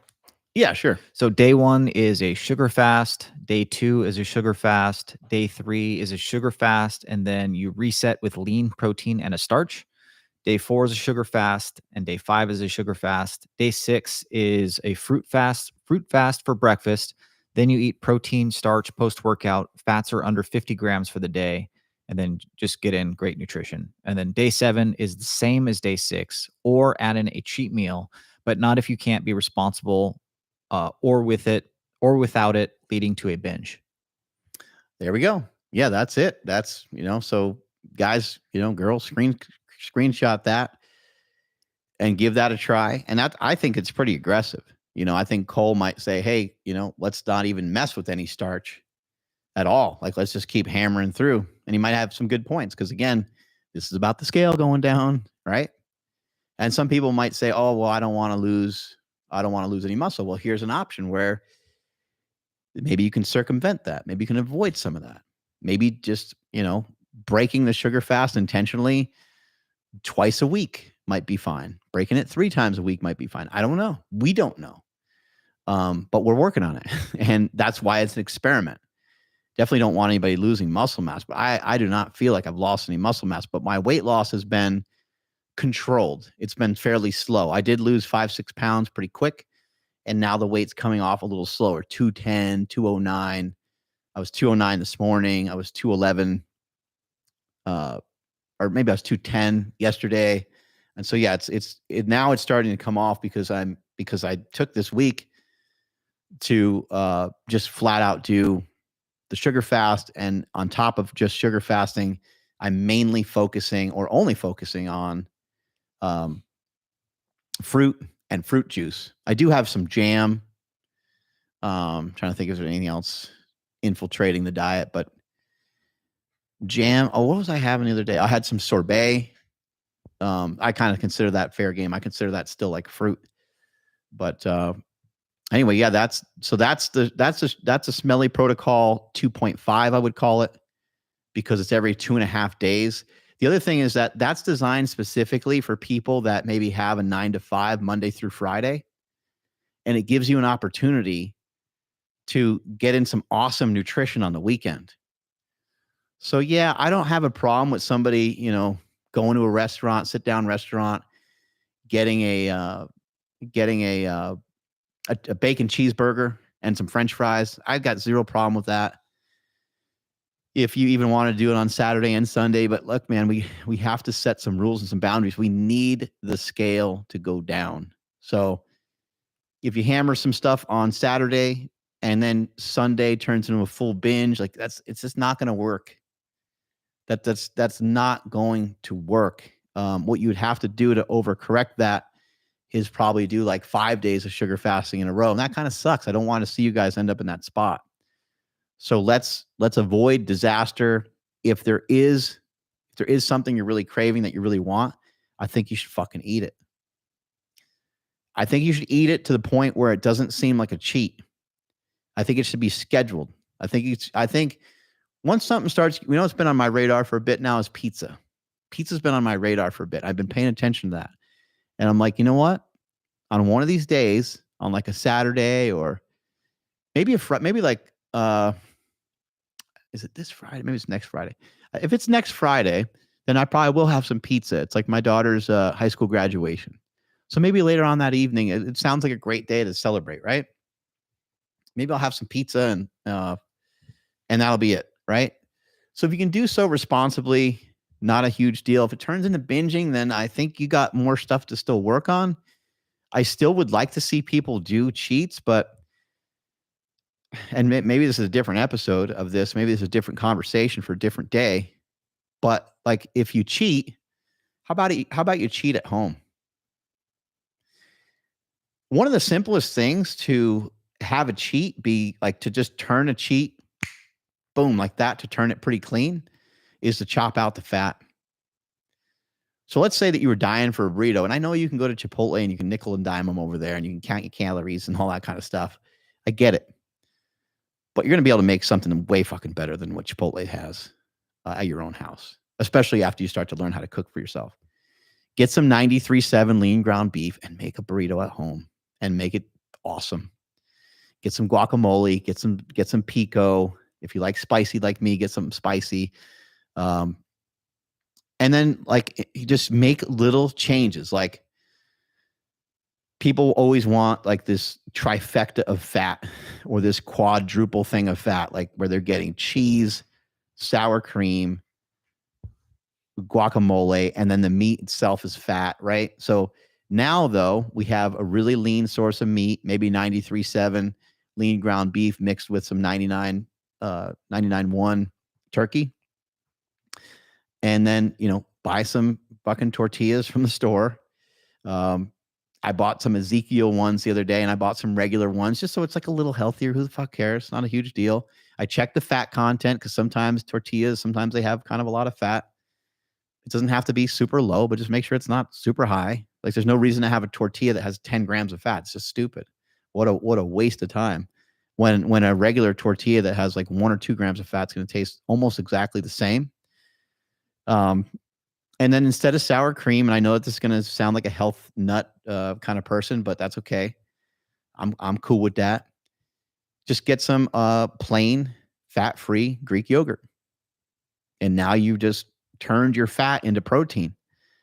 And then if you still want cheese on there, cheese and guacamole, like just go ahead. Like guacamole is awesome. And so is cheese. Cheese is dope, If you can keep the cheese off there, that's even better. Because then now we're keeping it. We're keeping that bitch really clean with just some avocado and some sour cream. The plain yogurt is acting as cottage cheese. So I didn't mention that.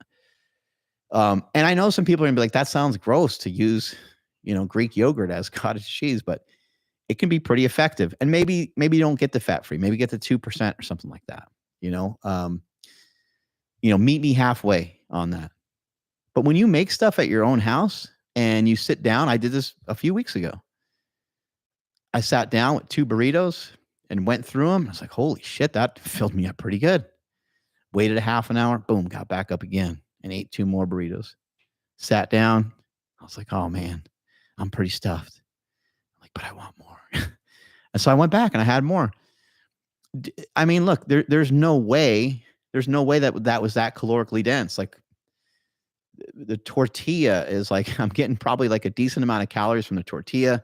Everything else is like, the tortilla is very carb heavy, obviously, right? So, I had some rice too. I threw some rice in the burrito as well, and it was unbelievable.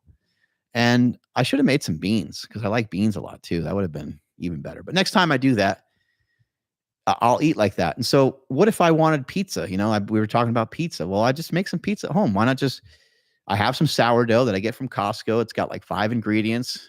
It's a really great product. Slice that bitch in half, throw some mozzarella cheese on there, throw some Parmesan on there, maybe throw some like olives or something on there, and who knows what else, right? I don't really care that much for like pepperoni and shit like that. I like cheese pizza. So I'd put a good amount of cheese on there. I don't really love a lot of tomato sauce, so just a light layer of tomato sauce. And yeah, just make a pizza that way on the bread. It'd almost be like a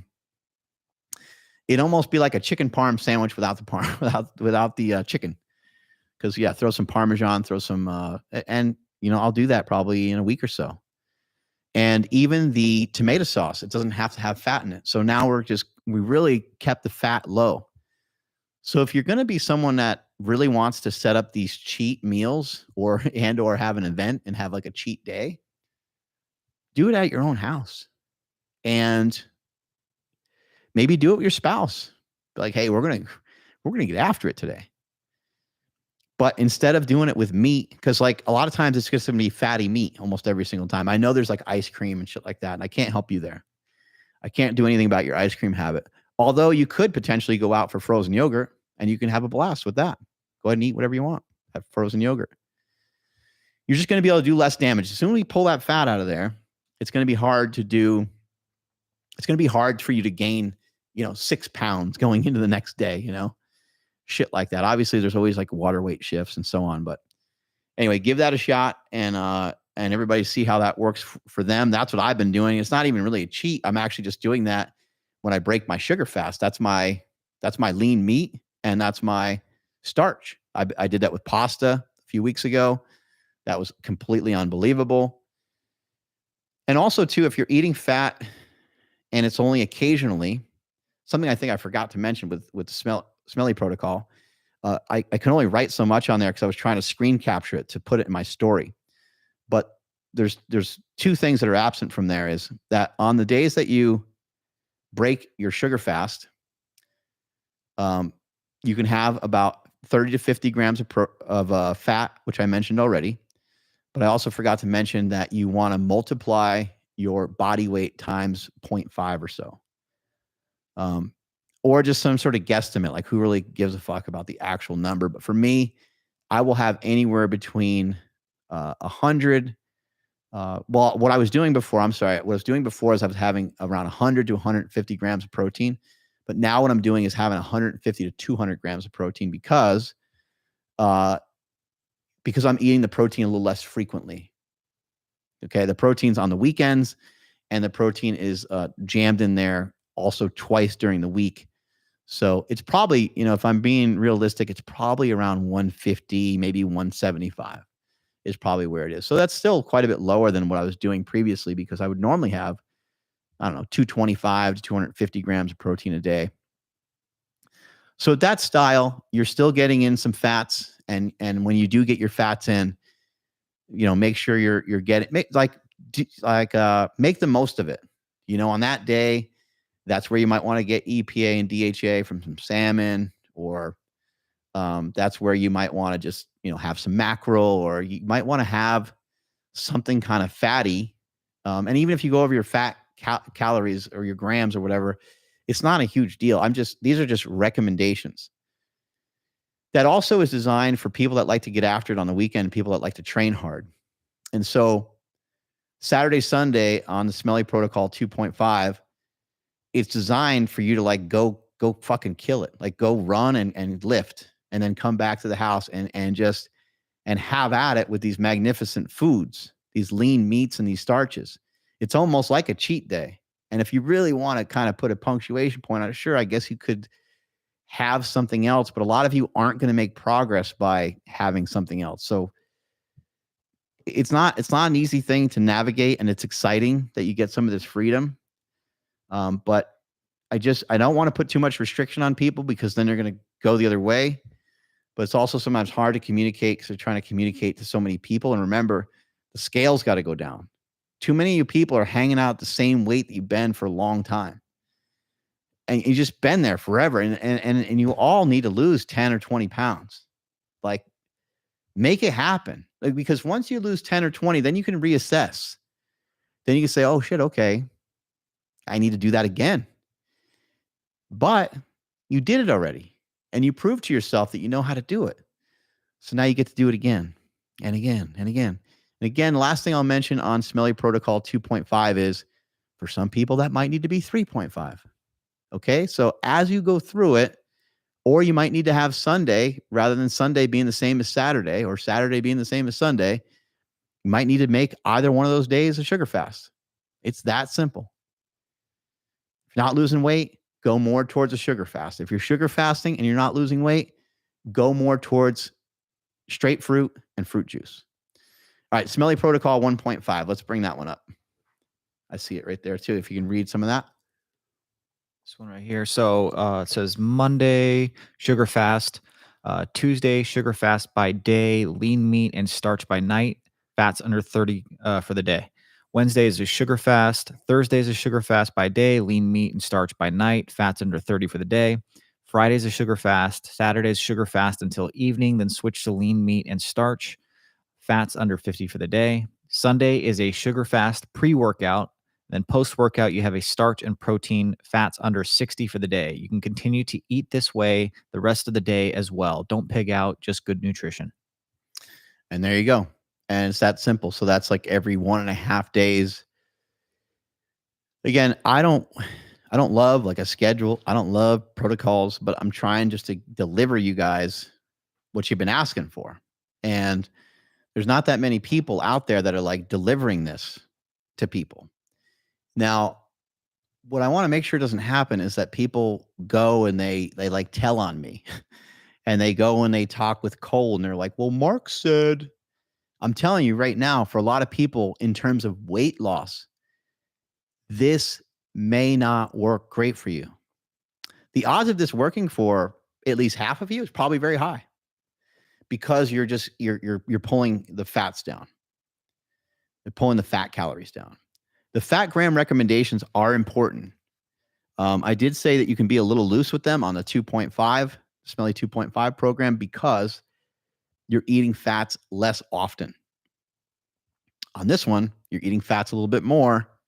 So, you don't have to be crazy strict. And I never want anyone to be like super militant about any of this stuff. But sometimes you need a kick in the ass, and sometimes you do need to be militant about this stuff. So the fat recommendations they're important to at least be close to. I did say under 30 grams on a couple of the days there. And I said under 50 on, I think one of the weekend days or whatever. The reason for the starch post-workout is that we can take advantage of that post-workout window. And if you're somebody that like wants to pack muscle on, or you're pretty happy with your physique, you're happy with your body fat percentage, but you want to just be a little bit more jacked and shit like that, that's where we could start to really take advantage of that post-workout window. And you can have some of these glucose-based starches post-workout with a lean meat. Like that would be awesome. And you can even have, like, you can just do regular ass bodybuilding stuff. I mean, if you have, a cyclic dextrin or any of these things, that's where you can use those type of carbohydrates post-workout, or even peri-nutrition, which is, refers to carbohydrates kind of around your nutrition. Or it could be it can be during your workout. I never really liked that personally that much. Although lately I've been tinkering around with having some juice during a workout. I don't love it. I've eaten carbs and stuff like that on runs and did gummies and, all kinds of gels. And it just doesn't, I don't know. I don't like it personally, but everyone's a little different. Some people find a good zip from that. Maybe if I went, when I go back into running, maybe I'll feel differently about it. Cause I haven't run on this program at all. And that's something I think is important to mention, is that, I'm getting completely shredded, and there's some cardio being done. Cause it's like, I'm doing some Metcons, and I'm doing, I'm doing some stuff on a treadmill, and I'm hopping on an assault bike, and like, yeah, I'm doing a little bit of stuff, but the volume of that is down. And even the walking has been just low, very low. I'll still walk after at least a couple meals a day. But yeah, all of that is brought way down. I was walking quite a bit at my house, but there's too many mosquitoes out right now, and I'm just getting completely slaughtered. So I'll have to just, drive over here to downtown Davis and hit up a walk. But that's the Smelly protocol 2.5. That's the Smelly protocol 1.5. And you're taking advantage of that post-workout.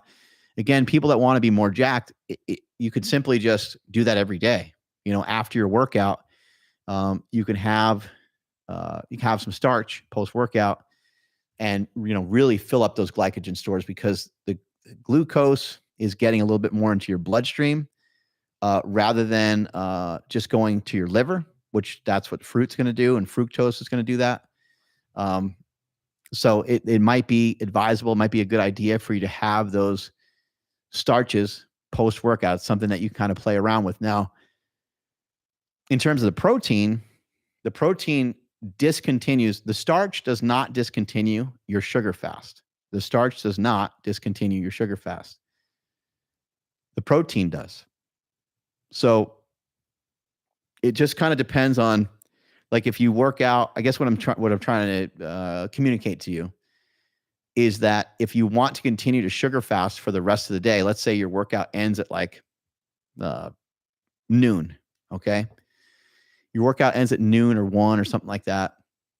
What I would suggest is go home and maybe have some rice and maybe, pour some soy sauce on there or teriyaki sauce and just like hammer like a decent amount of thing of rice.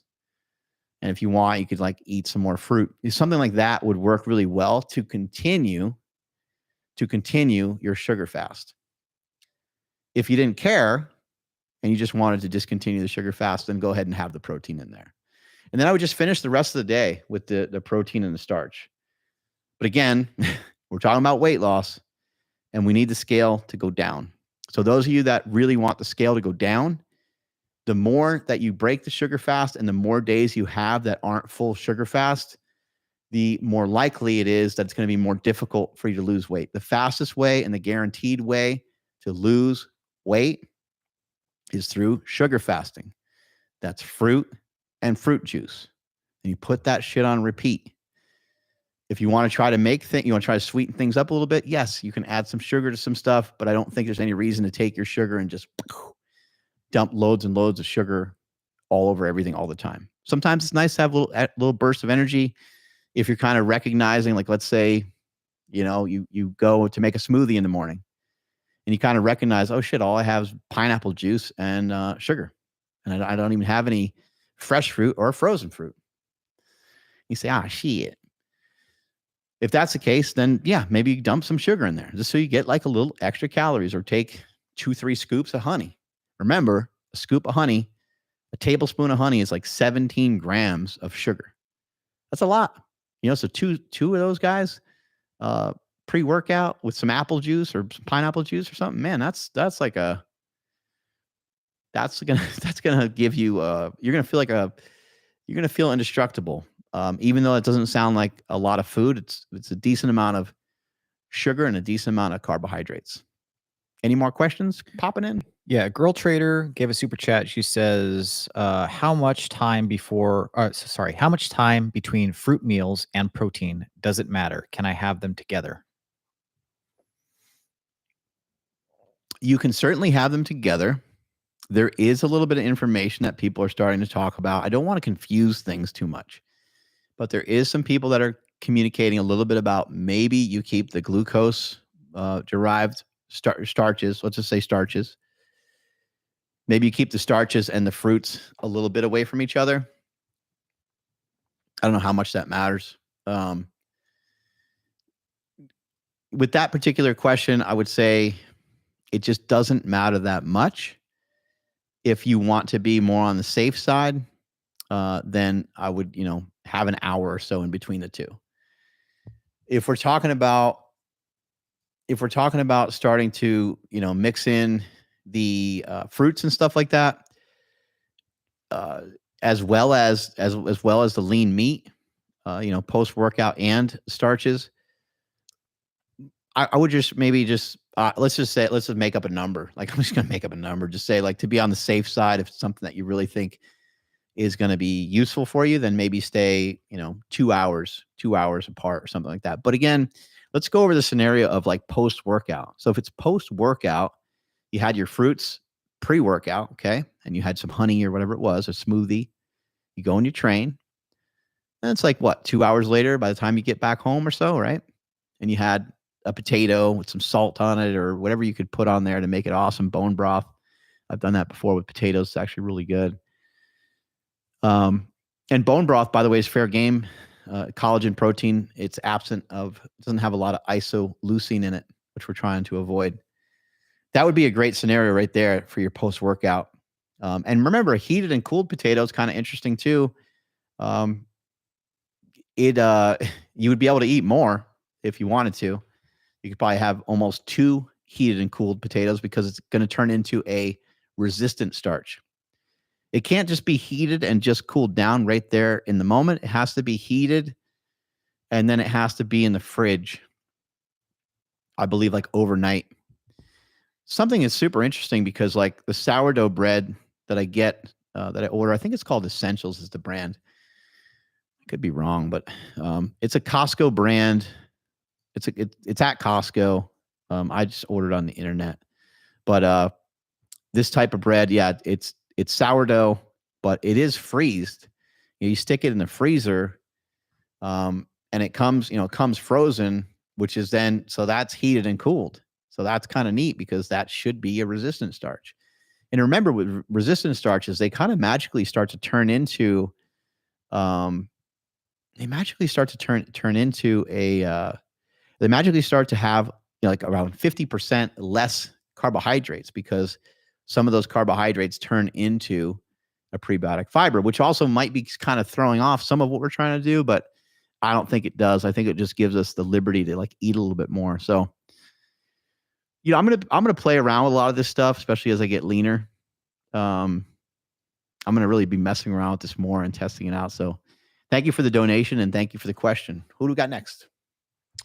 Yeah, we got right here. So Mike B, he says, any thoughts would be helpful. I can easily intermittent sugar fast for the whole day and into the early evening, but when 6 or 7 rolls around, no amount of sugar can curb my appetite. My body craves protein, and once I have it, I feel great. If I keep starch out and have lean protein sources with some honey or even a salad, would that blunt fat loss? The starch will blunt some, will blunt your weight loss a little bit, I think. I understand the craving, but see if you can ride it out, and also I think that cravings come from a couple things. So just like when you have a baby, some of you who aren't fathers, you might not have run into this situation yet, but you got a little baby, you got that cute little thing in your arms and swinging it around and starts crying. There starts to be like a checklist. The check engine light's on, the baby's crying, and the baby either shit itself, pissed itself, maybe having like a digestion issue. If something's making it irritable, it's hot, it's cold. And then also there's just the fact that it's a fucking baby, and babies just sometimes they cry. We have this like checklist of things that we need to go through when we're looking at our nutrition as well. And you need to start to go through a list of things like okay, the scale's no longer going down. Let's go through the checklist of things. You run through that checklist of things. Sometimes it's just nutritional interventions, and weight loss is a fucking bitch. Like that's sometimes the truth of it. Sometimes it just gets to be more difficult. So sometimes it just requires more of you, it requires more energy from you, more time from you, and so forth. But in this case of what you're mentioning, if you can continue to have the scale go down, then yes, to your question, 100% yes, like go ahead and do what you're talking about. Have that, have that starch, have that at night. I think, you said you were having, I'm sorry, you said you were having some lean meat and then continuing with like some fruit and honey. It seems fine to me. Again, if you're losing weight. If you're not losing weight, then simply implement what I suggested with the Smelly 1.5 and go 1.5 days. It's not going to kill you. But the check engine light, the list for your diet, for cravings, to push back, to blunt, to lessen, to dull hunger, to dull cravings, goes as followed. Hydration. Water intake. Water intake is big. If the fruits that you had have pretty good amounts of water in them, probably be less likely that you really need a lot more water. But water is a huge component. So make sure you're drinking water throughout the day. You could even just think to yourself, you can grab a glass of water and say, I don't want to be hungry later. And boom, just down it. 8 ounces of water, boom, right down the old hatch. You're not even taking any time to sip it and stuff. You're just hammering it. That later on in the day may show up. It might be 7 p.m. Favorite show might be on. And you want to just sit in front of the TV and gnaw on some steak. that potentially could knock some of that craving down a bit. Maybe not completely out. The next thing we got to look at is salt. So again, we want to do stuff way before it happens. That's how the human body works. We preventative care is such a bitch because it has to be prevented so far in advance. I really believe that the body like works in these threes. I don't know why I've always thought that, but 3 days, like 3 hours, 3 days, and 3 weeks, and 3 months, and 3 years. Like it just, all these threes pop into my head. You know, how long would it take to get pretty good at jujitsu? 3 years. How long would it take to get acclimated to a jujitsu practice? 3 months. You know what I mean? Like I just, these, I don't know why these things, maybe you could take a different number. Maybe you could take 4 and maybe you could take 2 and maybe I'm wrong. But I don't know why I've always felt this way. The body has like this 3-day lag. It's got like a 3-hour lag. When you're craving something, and this is, I want all of you to learn thyself. That's what we're doing. This is an experiment on yourself. This is an exploration on yourself so that you don't need me anymore. You can say, fuck you, Smelly. I'm shredded. I'm out of here, bitch. And you don't have to send me donations on here. You don't have to listen to one more goofy ass YouTube or Instagram post. You don't have to listen to me call people calorie counting cunts or anything like that ever again. You get to just take me out. That's my job, is to try to take myself out. I want to teach you so well that you don't need me anymore. And so I want you to look at these ideas, the idea of drinking water, the idea of having salt, and doing so in advance is super important. It's also super important to pay attention to the third thing on the list, which is your sleep. Sleep and cravings go hand in hand. It's why the fat get fatter. The fat get fatter because they develop sleep apnea. When you have sleep apnea, it rots your brain. It crushes your decision-making skills. It can crush your hormones. It's crushing your body's ability to recover. It's making you weaker in a lot of ways. It's a lot of extra weight on your body, just not sleeping. Not sleeping well also changes how your body reacts to glucose. In one night of poor sleep. Now, again, I hate studies and I don't love to just cherry pick one that's like in favor of my argument and then tell everyone that science is dumb. Truthfully, I'm more in the middle. I think that sometimes science can tell us some cool things, but it tells us a lot of stuff that we already know. We know that poor sleep is going to have negative impact on just about everything. And then your cortisol is going to be higher. The way you react to stressors during the day is going to change. The way that you act to carbohydrates changes tremendously. All the way to the point where you can have a pre-diabetic reading, pricking your finger, from one poor night of sleep. This is just what I heard.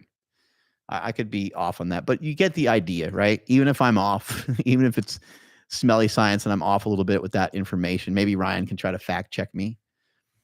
One bad night of sleep, can alter your glucose to make you look like you're pre-diabetic, is what I've heard. But even if it's just a couple nights, but anyway, people have sleep apnea are going to have a really hard time staying on their diet. They're going to have a harder time staying on their diet because they're not getting the sleep that they need. Their decision-making skills are getting rocked.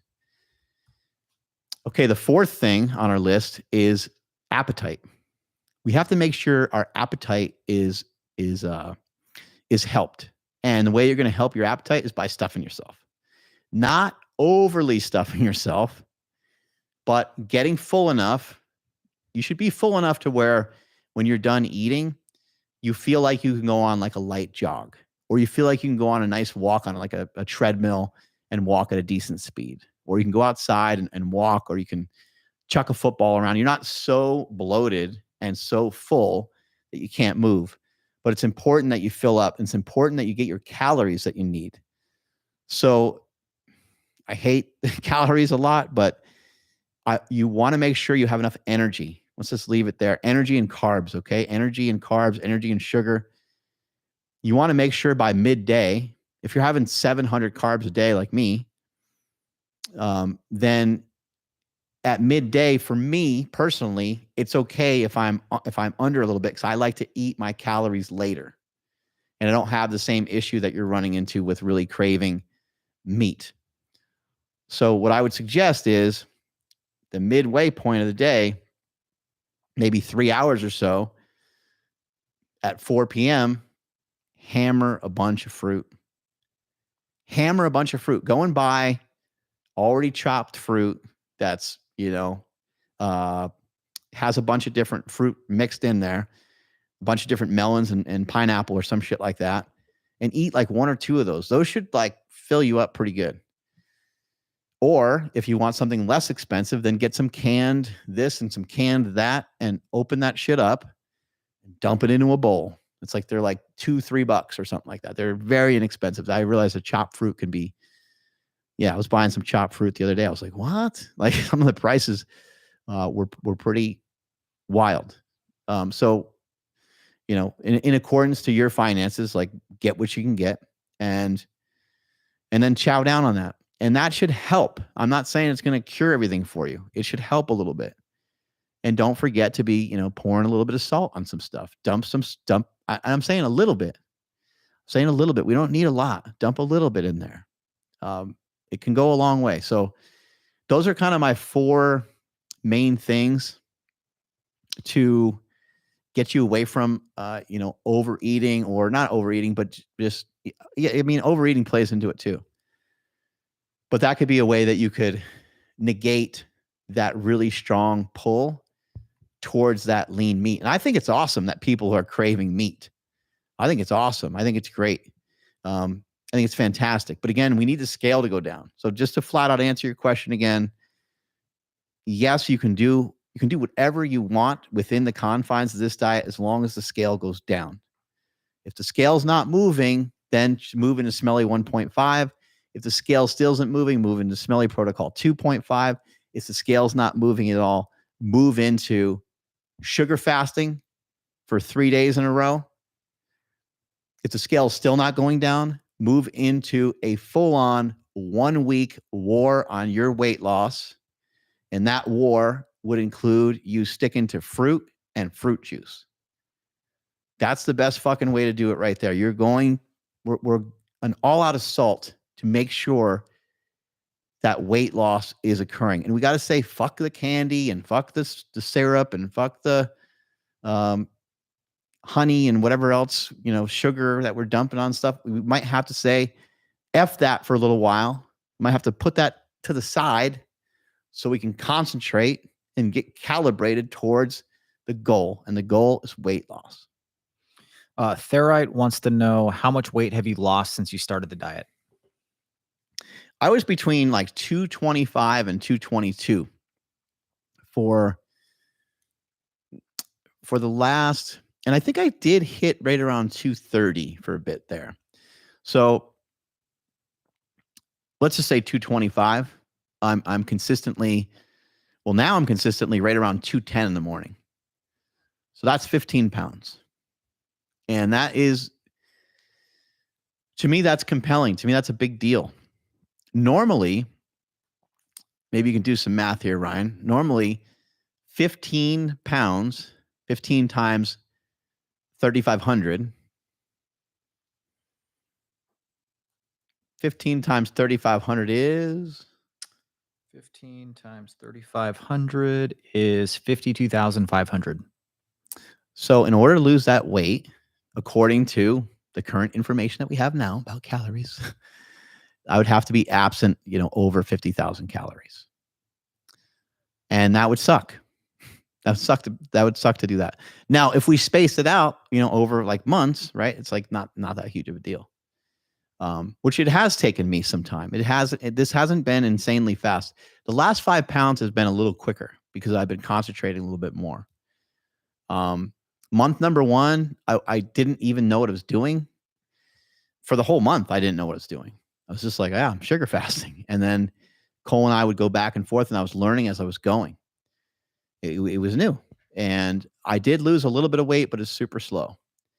And then, yeah, probably over the last maybe month, I think I lost like 10 pounds. So over the last 4 weeks, I lost like 10 pounds. But,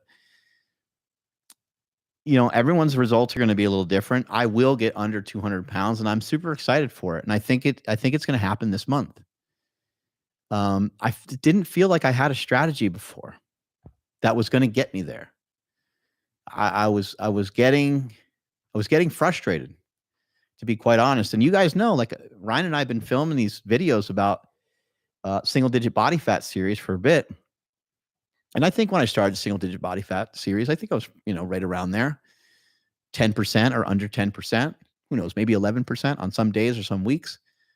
But the protocol then that I was sharing with you guys, I was doing my best to share the best information that I had. And that thing started turning into like a bodybuilding diet. But it was almost like bodybuilding prep diet. And it's like no one can follow it. The series was successful. We had a lot of great responses and a lot of people chiming in. But I wasn't so staunch about the scale and dropping the weight. And there was like no breaks from it. It was just like low carb and low fat. It's like, holy fuck, who can do that? Nobody. I mean, nobody. It's not nobody. It's very rare for someone to be able to do it. It's also very rare for someone just to be able to eat meat. It's hard. It's hard for people. It's difficult. I did pretty good with it. I would say, I did the 100 days of carnivore. I did carnivore for a week, like 2 or 3 different times, straight carnivore. But besides that, it's been like carnivore and fruit. It's always been like something else was in there. Then fruit came in and dairy came in. It just became a different diet. It's like, it's okay. Dairy. Okay. Dairy comes from a cow, I guess. Like, so yeah, you're still eating animal-based stuff. And that's why I started using the term animal-based as much as I possibly could. But along the way, there's just going to be some changes that you're going to have to make for this protocol to continuously work. And if you want it to be, people talk about it being sustainable, like, oh, that's not sustainable. Oh, the sugar fasting, like you can't do that. You can't do that forever. Well, we're not really saying for anyone to necessarily sugar fast forever, but we are saying that sugar fasting is very sustainable because sugar fasting can be utilized just like fasting. How sustainable is fasting? Fasting is very sustainable. It's going to be implemented and inputted into certain days specifically. It's not going to be done in perpetuity, right? You're not going to just fast because you'll die, right? And same thing with what we're doing. We're not saying sugar fast just forever. We're saying sugar fast, break, sugar fast, break, sugar fast, break. How long that sugar fast goes is more up to you. And it's how we personalize this diet. More often than not, the way that diets get personalized is to just sink and submarine your calories. We're only personalizing this to make sure that the scale goes down, which again, I understand is a caloric deficit by definition, but we're not intentionally trying to be in a caloric deficit. We're not writing anything down or weighing anything, and we're not feeling like shit. You might feel like shit from eating too much sugar at one time. You might feel like shit because you ate too much candy. You might feel like shit because of a bunch of different reasons. You might have just downed a giant smoothie and you haven't done that in a long time. And you're like, holy shit, I need to sit down on the couch. Those are all things that can happen. Those are all potential side effects of things that can happen to you if you're not used to this. One person chimed in earlier and they had gut issues. Well, he's not the first one. A lot of people are just a giant gut bomb to start eating fruit out of nowhere. We got to also think about the types of fruit that we're eating. If we're eating fruit that if you threw at your friend, it would hurt them, then that fruit is harder. It's harder, right? An apple's hard. Throw an apple at your buddy upside the head, it's gonna hurt him. If you throw, a big handful of blueberries as hard as you possibly can at him, it's not going to do anything. the harder the fruits are, the harder they are to digest.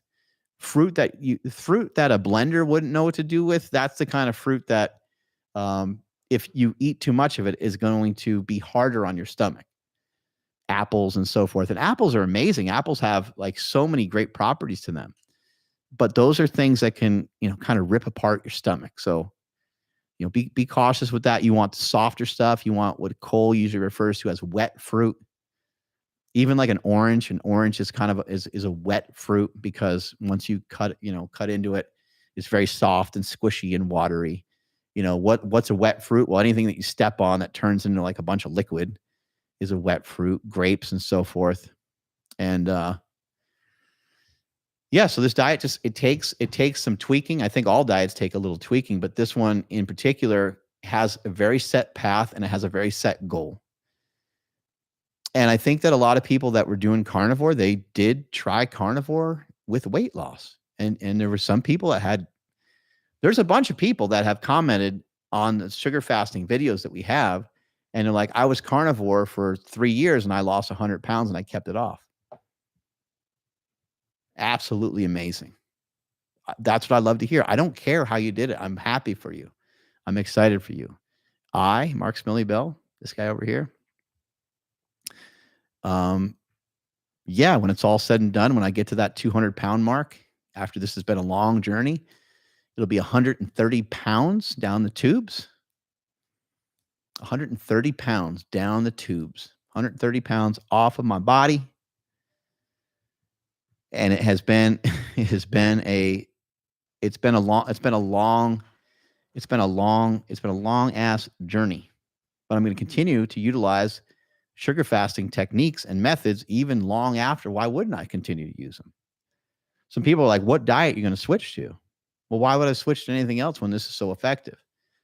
Now, I'm not saying that I'm only going to do the sugar diet every single day, but I probably will utilize the sugar diet a lot. The only thing I might look towards is maybe post-workout nutrition might change a little bit. I might look into, and this would be great conversation with Andy Triana. I want to figure out a little bit more about, I think that flooding your liver and stuff like that with fructose and shit like that, I think is good. But I also think, doing it so often, your luck might run out. So spinning into something different, carb cycling, and we'll have to bring John Hack on here and communicate with John Heck. John Hack is the world-class world record holder powerlifter. John Heck is the motherfucking giant that came on the show, who's 6'7" and 320 pounds and shredded.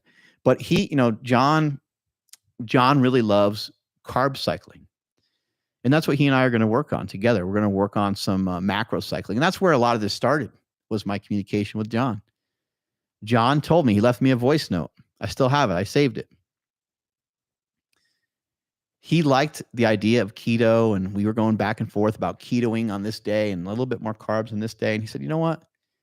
We're just, he's like, here's my actual opinion. Rather than trying to placate to what you think that you want to do, Smelly, let me just give it to you straight. And he said, I think that if you want to become a badass sprinter, then you should be a carbohydrate burning machine. You should be able to burn carbohydrates like no other. And that's very true of a lot of high level sprinters. You just look at them, their waist is tiny. Shoulders are usually kind of wide. They don't always weigh that much. They're not always insanely muscled, but obviously for their activity, they don't need that. It's not necessary. But these are glycolytic activities. The explosive activities require some glucose. It's not like you don't have glucose when you're consuming only fats and doing keto. You have plenty of glucose for that. But maybe what Stan Efferding said a long time ago makes a lot of sense. When you walk into the Empire State Building, you can take the elevator, which is the carbohydrates, or you can take the stairs, which is the keto diet. You can get to the top with both. Might take you a little longer to do it one way versus the other.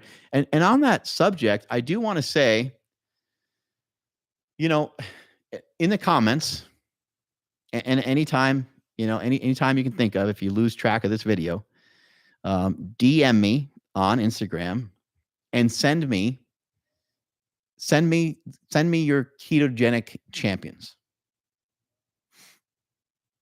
Yeah, send it to me. Who's the athlete that's ketogenic, that's a champion, that's actually ketogenic or carnivore? Ketogenic or carnivore. That's world class. Ketogenic or carnivore, that's world class. In any of the big sports you can think of, or in Olympics, or in track, or whatever. Yeah, just send them over to me, because I don't think they really exist. And if they do, there might be a few. Maybe there's some people that should learn from there, right? Because maybe there's some people that are doing it, and they're people we should learn from. I know Zach Bitter, world class, long distance runner. He's had a lot of success being like, he loves keto and he loves some of these things, but he's not really even ketogenic, I don't think. When he is racing, I don't think he's ketogenic. I think he may utilize those protocols here and there, but I don't think it's something that he engages in all the time. I know he uses carbohydrate. I know Dr. Sean Baker, has some records on the rower, and I think that that's cool. But I don't hold that. I do understand, like, he is a monster. But I'm talking about some of the big sports that people get paid for. I'm talking MMA. I'm talking about that kind of shit. I'm talking about strongman. I'm talking about powerlifting. I'm talking about bodybuilding. The only guy that I've really seen, and I know Robert coaches some other people, is Robert Sykes. So there could be some champion like bodybuilders, but to me, that's still not the sports I'm talking about. But yeah, even if they're in like obscure things, I guess that's fine, because it's good to know about. But yeah, I mean, who do we know? That's just like high level, next level. I know there was some talk for a while at LeBron utilized a ketogenic diet, but when he did it? In the off season. And years ago, he lost like 20 pounds. Again, I'm not against any of these diets, but there must be a reason why people don't utilize them for that really high level, that next level of shit. There's got to be a reason on why. I mean, look, athletes are hungry, right? Athletes are, I don't mean like they're hungry for food. They're hungry to be the best in the world at what they do. So there's got to be a reason why they much rather follow Mike Dolce's information or Stan Efferding's information with the Dolce diet, the vertical diet. There's got to be a reason why they would follow that more so than they would follow, which are both, both of those dietary interventions have a nice amount of carbohydrate in them, an appropriate amount for the events and the things that they're supposed to be doing. One thing about carbohydrates that I find kind of cool, I've heard this said before, like, eat enough carbohydrate, and this is outside of sugar fasting, but this is just it's good food for thought. It's a good thing to have in your brain. Eat enough carbohydrates to kick ass, but not to be a fat ass. I just made that up on the fly, because I heard that before from Greg Glassman, where he made a statement about utilizing carbohydrates to have good performance, but not so many carbohydrates that you end up being fat. So utilize carbohydrates to kick ass, but don't eat so many carbohydrates that you become a fat ass. And again, if we're going back to carbs, okay, and people over consuming calories and people eating, carbs and fats together, I recognize that carbohydrates do not make you fat. I've always recognized that. I've always respected that. And I've always communicated that the best I could. What I've been saying the whole time is, a lot of times people are calling carbs, they're saying this is a carb thing and it's a donut or it's pizza. And those things have a lot of other calories coming from many other things other than just the carbohydrates. So it's an interesting thing. Like, fill your tank up well and be carb the fuck up. But Don't consume so much that it makes you fat. And in this case, you can't get fat if you're doing a sugar diet, because we got some good information from Cole Robinson. It's very, very difficult. It's not impossible, but it's very difficult to gain a lot of body fat when you're taking out the fat calories and when you're taking out the protein calories. Could you potentially get fat? Yes. If you did the diet for way too long with way too high a calories, yes, probably you can. And if there was some sort of contest or someone's going to pay $1 million for someone to do it, of course, you can kind of break anything, right? But in general, especially when you stick to fruit and fruit juice, it just gets to be that much harder to break that system to make you somebody that's going to gain body fat on that diet.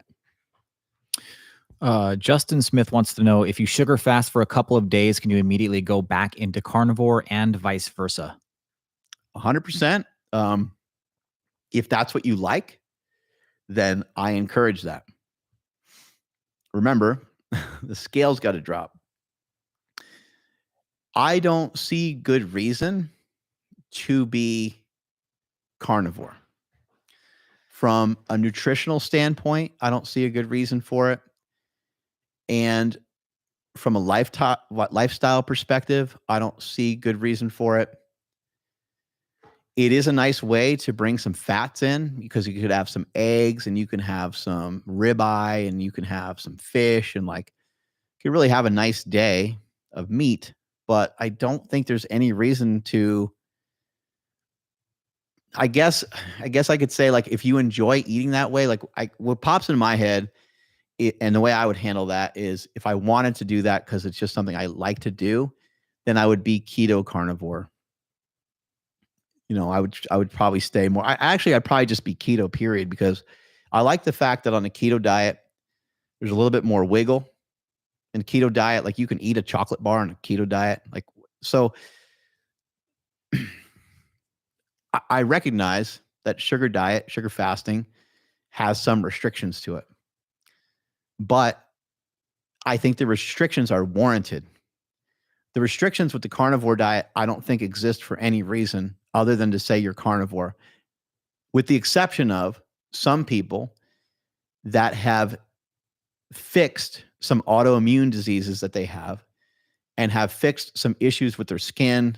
They've fixed some various issues. There's some people that it's very difficult for them to go and eat other things.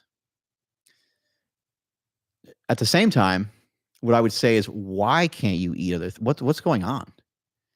What's happening in your system? Like, what's going on? Like, let's not inflame the body, and let's adhere to this idea that we can't have these other foods because it's going to hurt my back or whatever the case may be. That's understandable, but also let's maybe investigate that a little bit. Like, why can't you eat an apple? Like, what's going on here? Like, what is happening in your body? I think people trying to get to the root causes of stuff can be really important. But again, just back to your question, if that's something that you like to do, then go ahead and do it. But I don't see why you wouldn't have vegetables. I don't see why you wouldn't have fruit. And I've been saying this from the very beginning. I've been saying this the whole time. I like vegetables, and so I eat them. I've done carnivore before. I've done it a bunch of different ways, a bunch of different times. And again, I'm not saying it didn't work for me.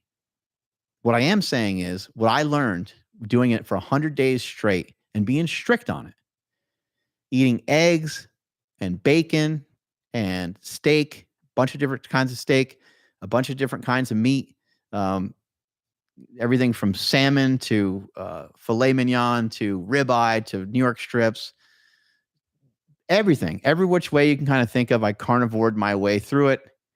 Carnivore crisps, carnivore snacks, carnivore this, carnivore that. I still like some of that style of eating. I love meat.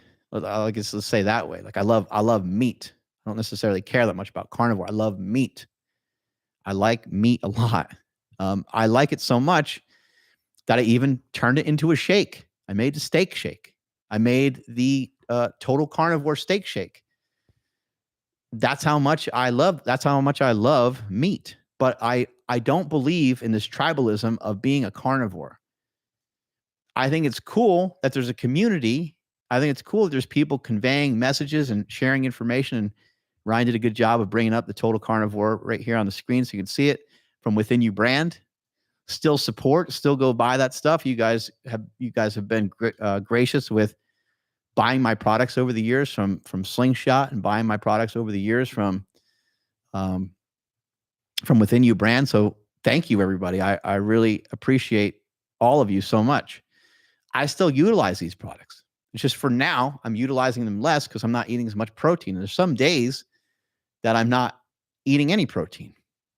And I have my Total Carnivore stuff and stuff like that at my house on the counter. And my wife bought these containers. And the containers used to be empty all the time because I'm always like, you scoop, doing all these protein shakes all day, every day. I'd probably actually more accurately, probably 2 or 3 times a day, I'd have a protein shake. But I'd like to put protein in a lot of stuff. I'd put the Total Carnivore chocolate. I would throw it into some yogurt, or the steak shake vanilla. Throw it in some yogurt, like all these different recipes.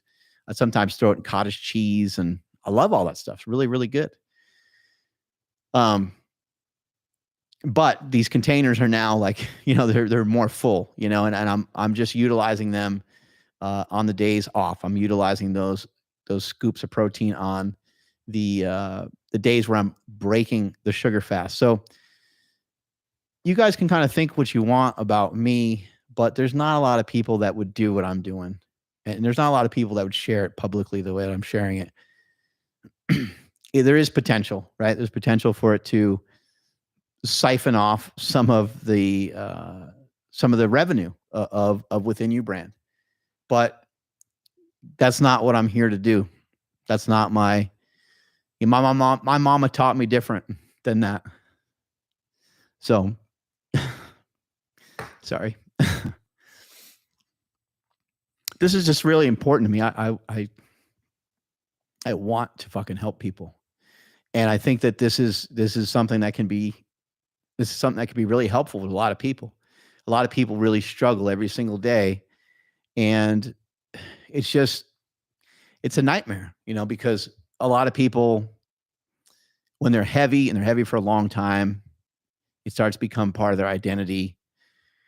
They really struggle. I mean, we just had a guest on the show who's actually on the other side of things. He's actually very thin. We had Sean Norian, the owner, operator, CEO of Empower Pharmacy. And he talked about how hard it was to grow up very thin and the depression and all the different things that you get from that. And that's got to be brutal too. And we don't ever really think about that, right? We don't, it's like there's so much focus on fat, people being fat. Oh my God, look how fat that person is. But I guess it could be a relief a little bit for some people that are thinner, that most of the time we ain't looking at you, because our eyes are so consumed with oh my God, there's the fat guy or the fat girl. Unfortunately, it's just, that's the way things are. Obviously there are people that are in skeleton city and maybe that's not nice to say that, but there's some people that are just very, very thin. We're like, oh my God, that person's really fucking thin, but it's super rare, right? There's heavy people everywhere, to the point where our eyes have recalibrated to be like, oh, that guy's, he's not that fat, but he's 320, right? But he's not that fat because the guy behind him in the wheelchair is 540, right? That's just kind of like where we ended up. But I want to be able to help people. And I think the interesting thing with sugar fasting is I think it can be modified and curtailed to many different people's needs. People that are too thin, people that are too fat. I think it'd be really helpful. I mean, I would probably suggest for someone that's really thin, like if someone's skinny fat, then they should definitely sugar fast and they should definitely utilize sugar diet strategies. But if somebody is really, really thin, I think, vertical diet, some of what Mike Dolce preaches, I think those are probably really good options for that. What do we got next? Next, let's see here. I think there was one more left. All right. Lost it. Oh, that's okay. Okay. Yeah. Owen Murphy. He says, "Hey Mark, what would be the hard-hitting sugars to have so I don't get bloated up on fruit?" From Owen from Ireland. Again, with fruit, just realize that maybe for some of you, maybe it's a little bit new. So we have it is potentially that it's new. It's potentially the amount you're eating, the overall volume that you're eating, and the type of fruit. So try to think about fruits that are going to digest the easiest. I like to think a lot about like really little kids, toddlers, almost like babies. Baby food. I haven't looked at baby food, but maybe Ryan, maybe you can look up some baby food. Maybe some baby food would be a good option. I know that bodybuilders have in the past utilized some baby food, but maybe some things like I actually had a little bit of stomach irritation with applesauce a couple weeks back. But things that are already like ground up, apples are a very hard fruit and they have pectin and it might cause some swelling in your stomach, some irritation, some inflammation. You seen any promising baby food up there? Well, we have Gerber, mango, apple, banana. See if you can find ingredients on there. Okay, let's see. Baby food diet. This could be revolutionary. The problem is like these are fucking tiny. But look, man, if a baby can digest it, like why can't you? Probably has a bunch of sugar in it. No one's ever even really looked at the ingredients. Probably. It's so There funny. Oh, there you go. Organic mangoes, organic apples, organic bananas, vitamin C, organic lemon juice concentrate. I realize this is a ridiculous proposition, but it might be something to look into. I would say that like apples, I would just take apples off the table. Yeah, I mean, apples are just going to be a little bit harder to digest. But if you have apples mashed up really tiny, because baby food is like even smushed together more so than even applesauce. Applesauce is like, it still has a little like fluff to it, almost has like pulp to it. You should respond okay to fruit juice. Maybe just try like 4 to 6 ounces at first. Not 46 ounces, but 4 to 6.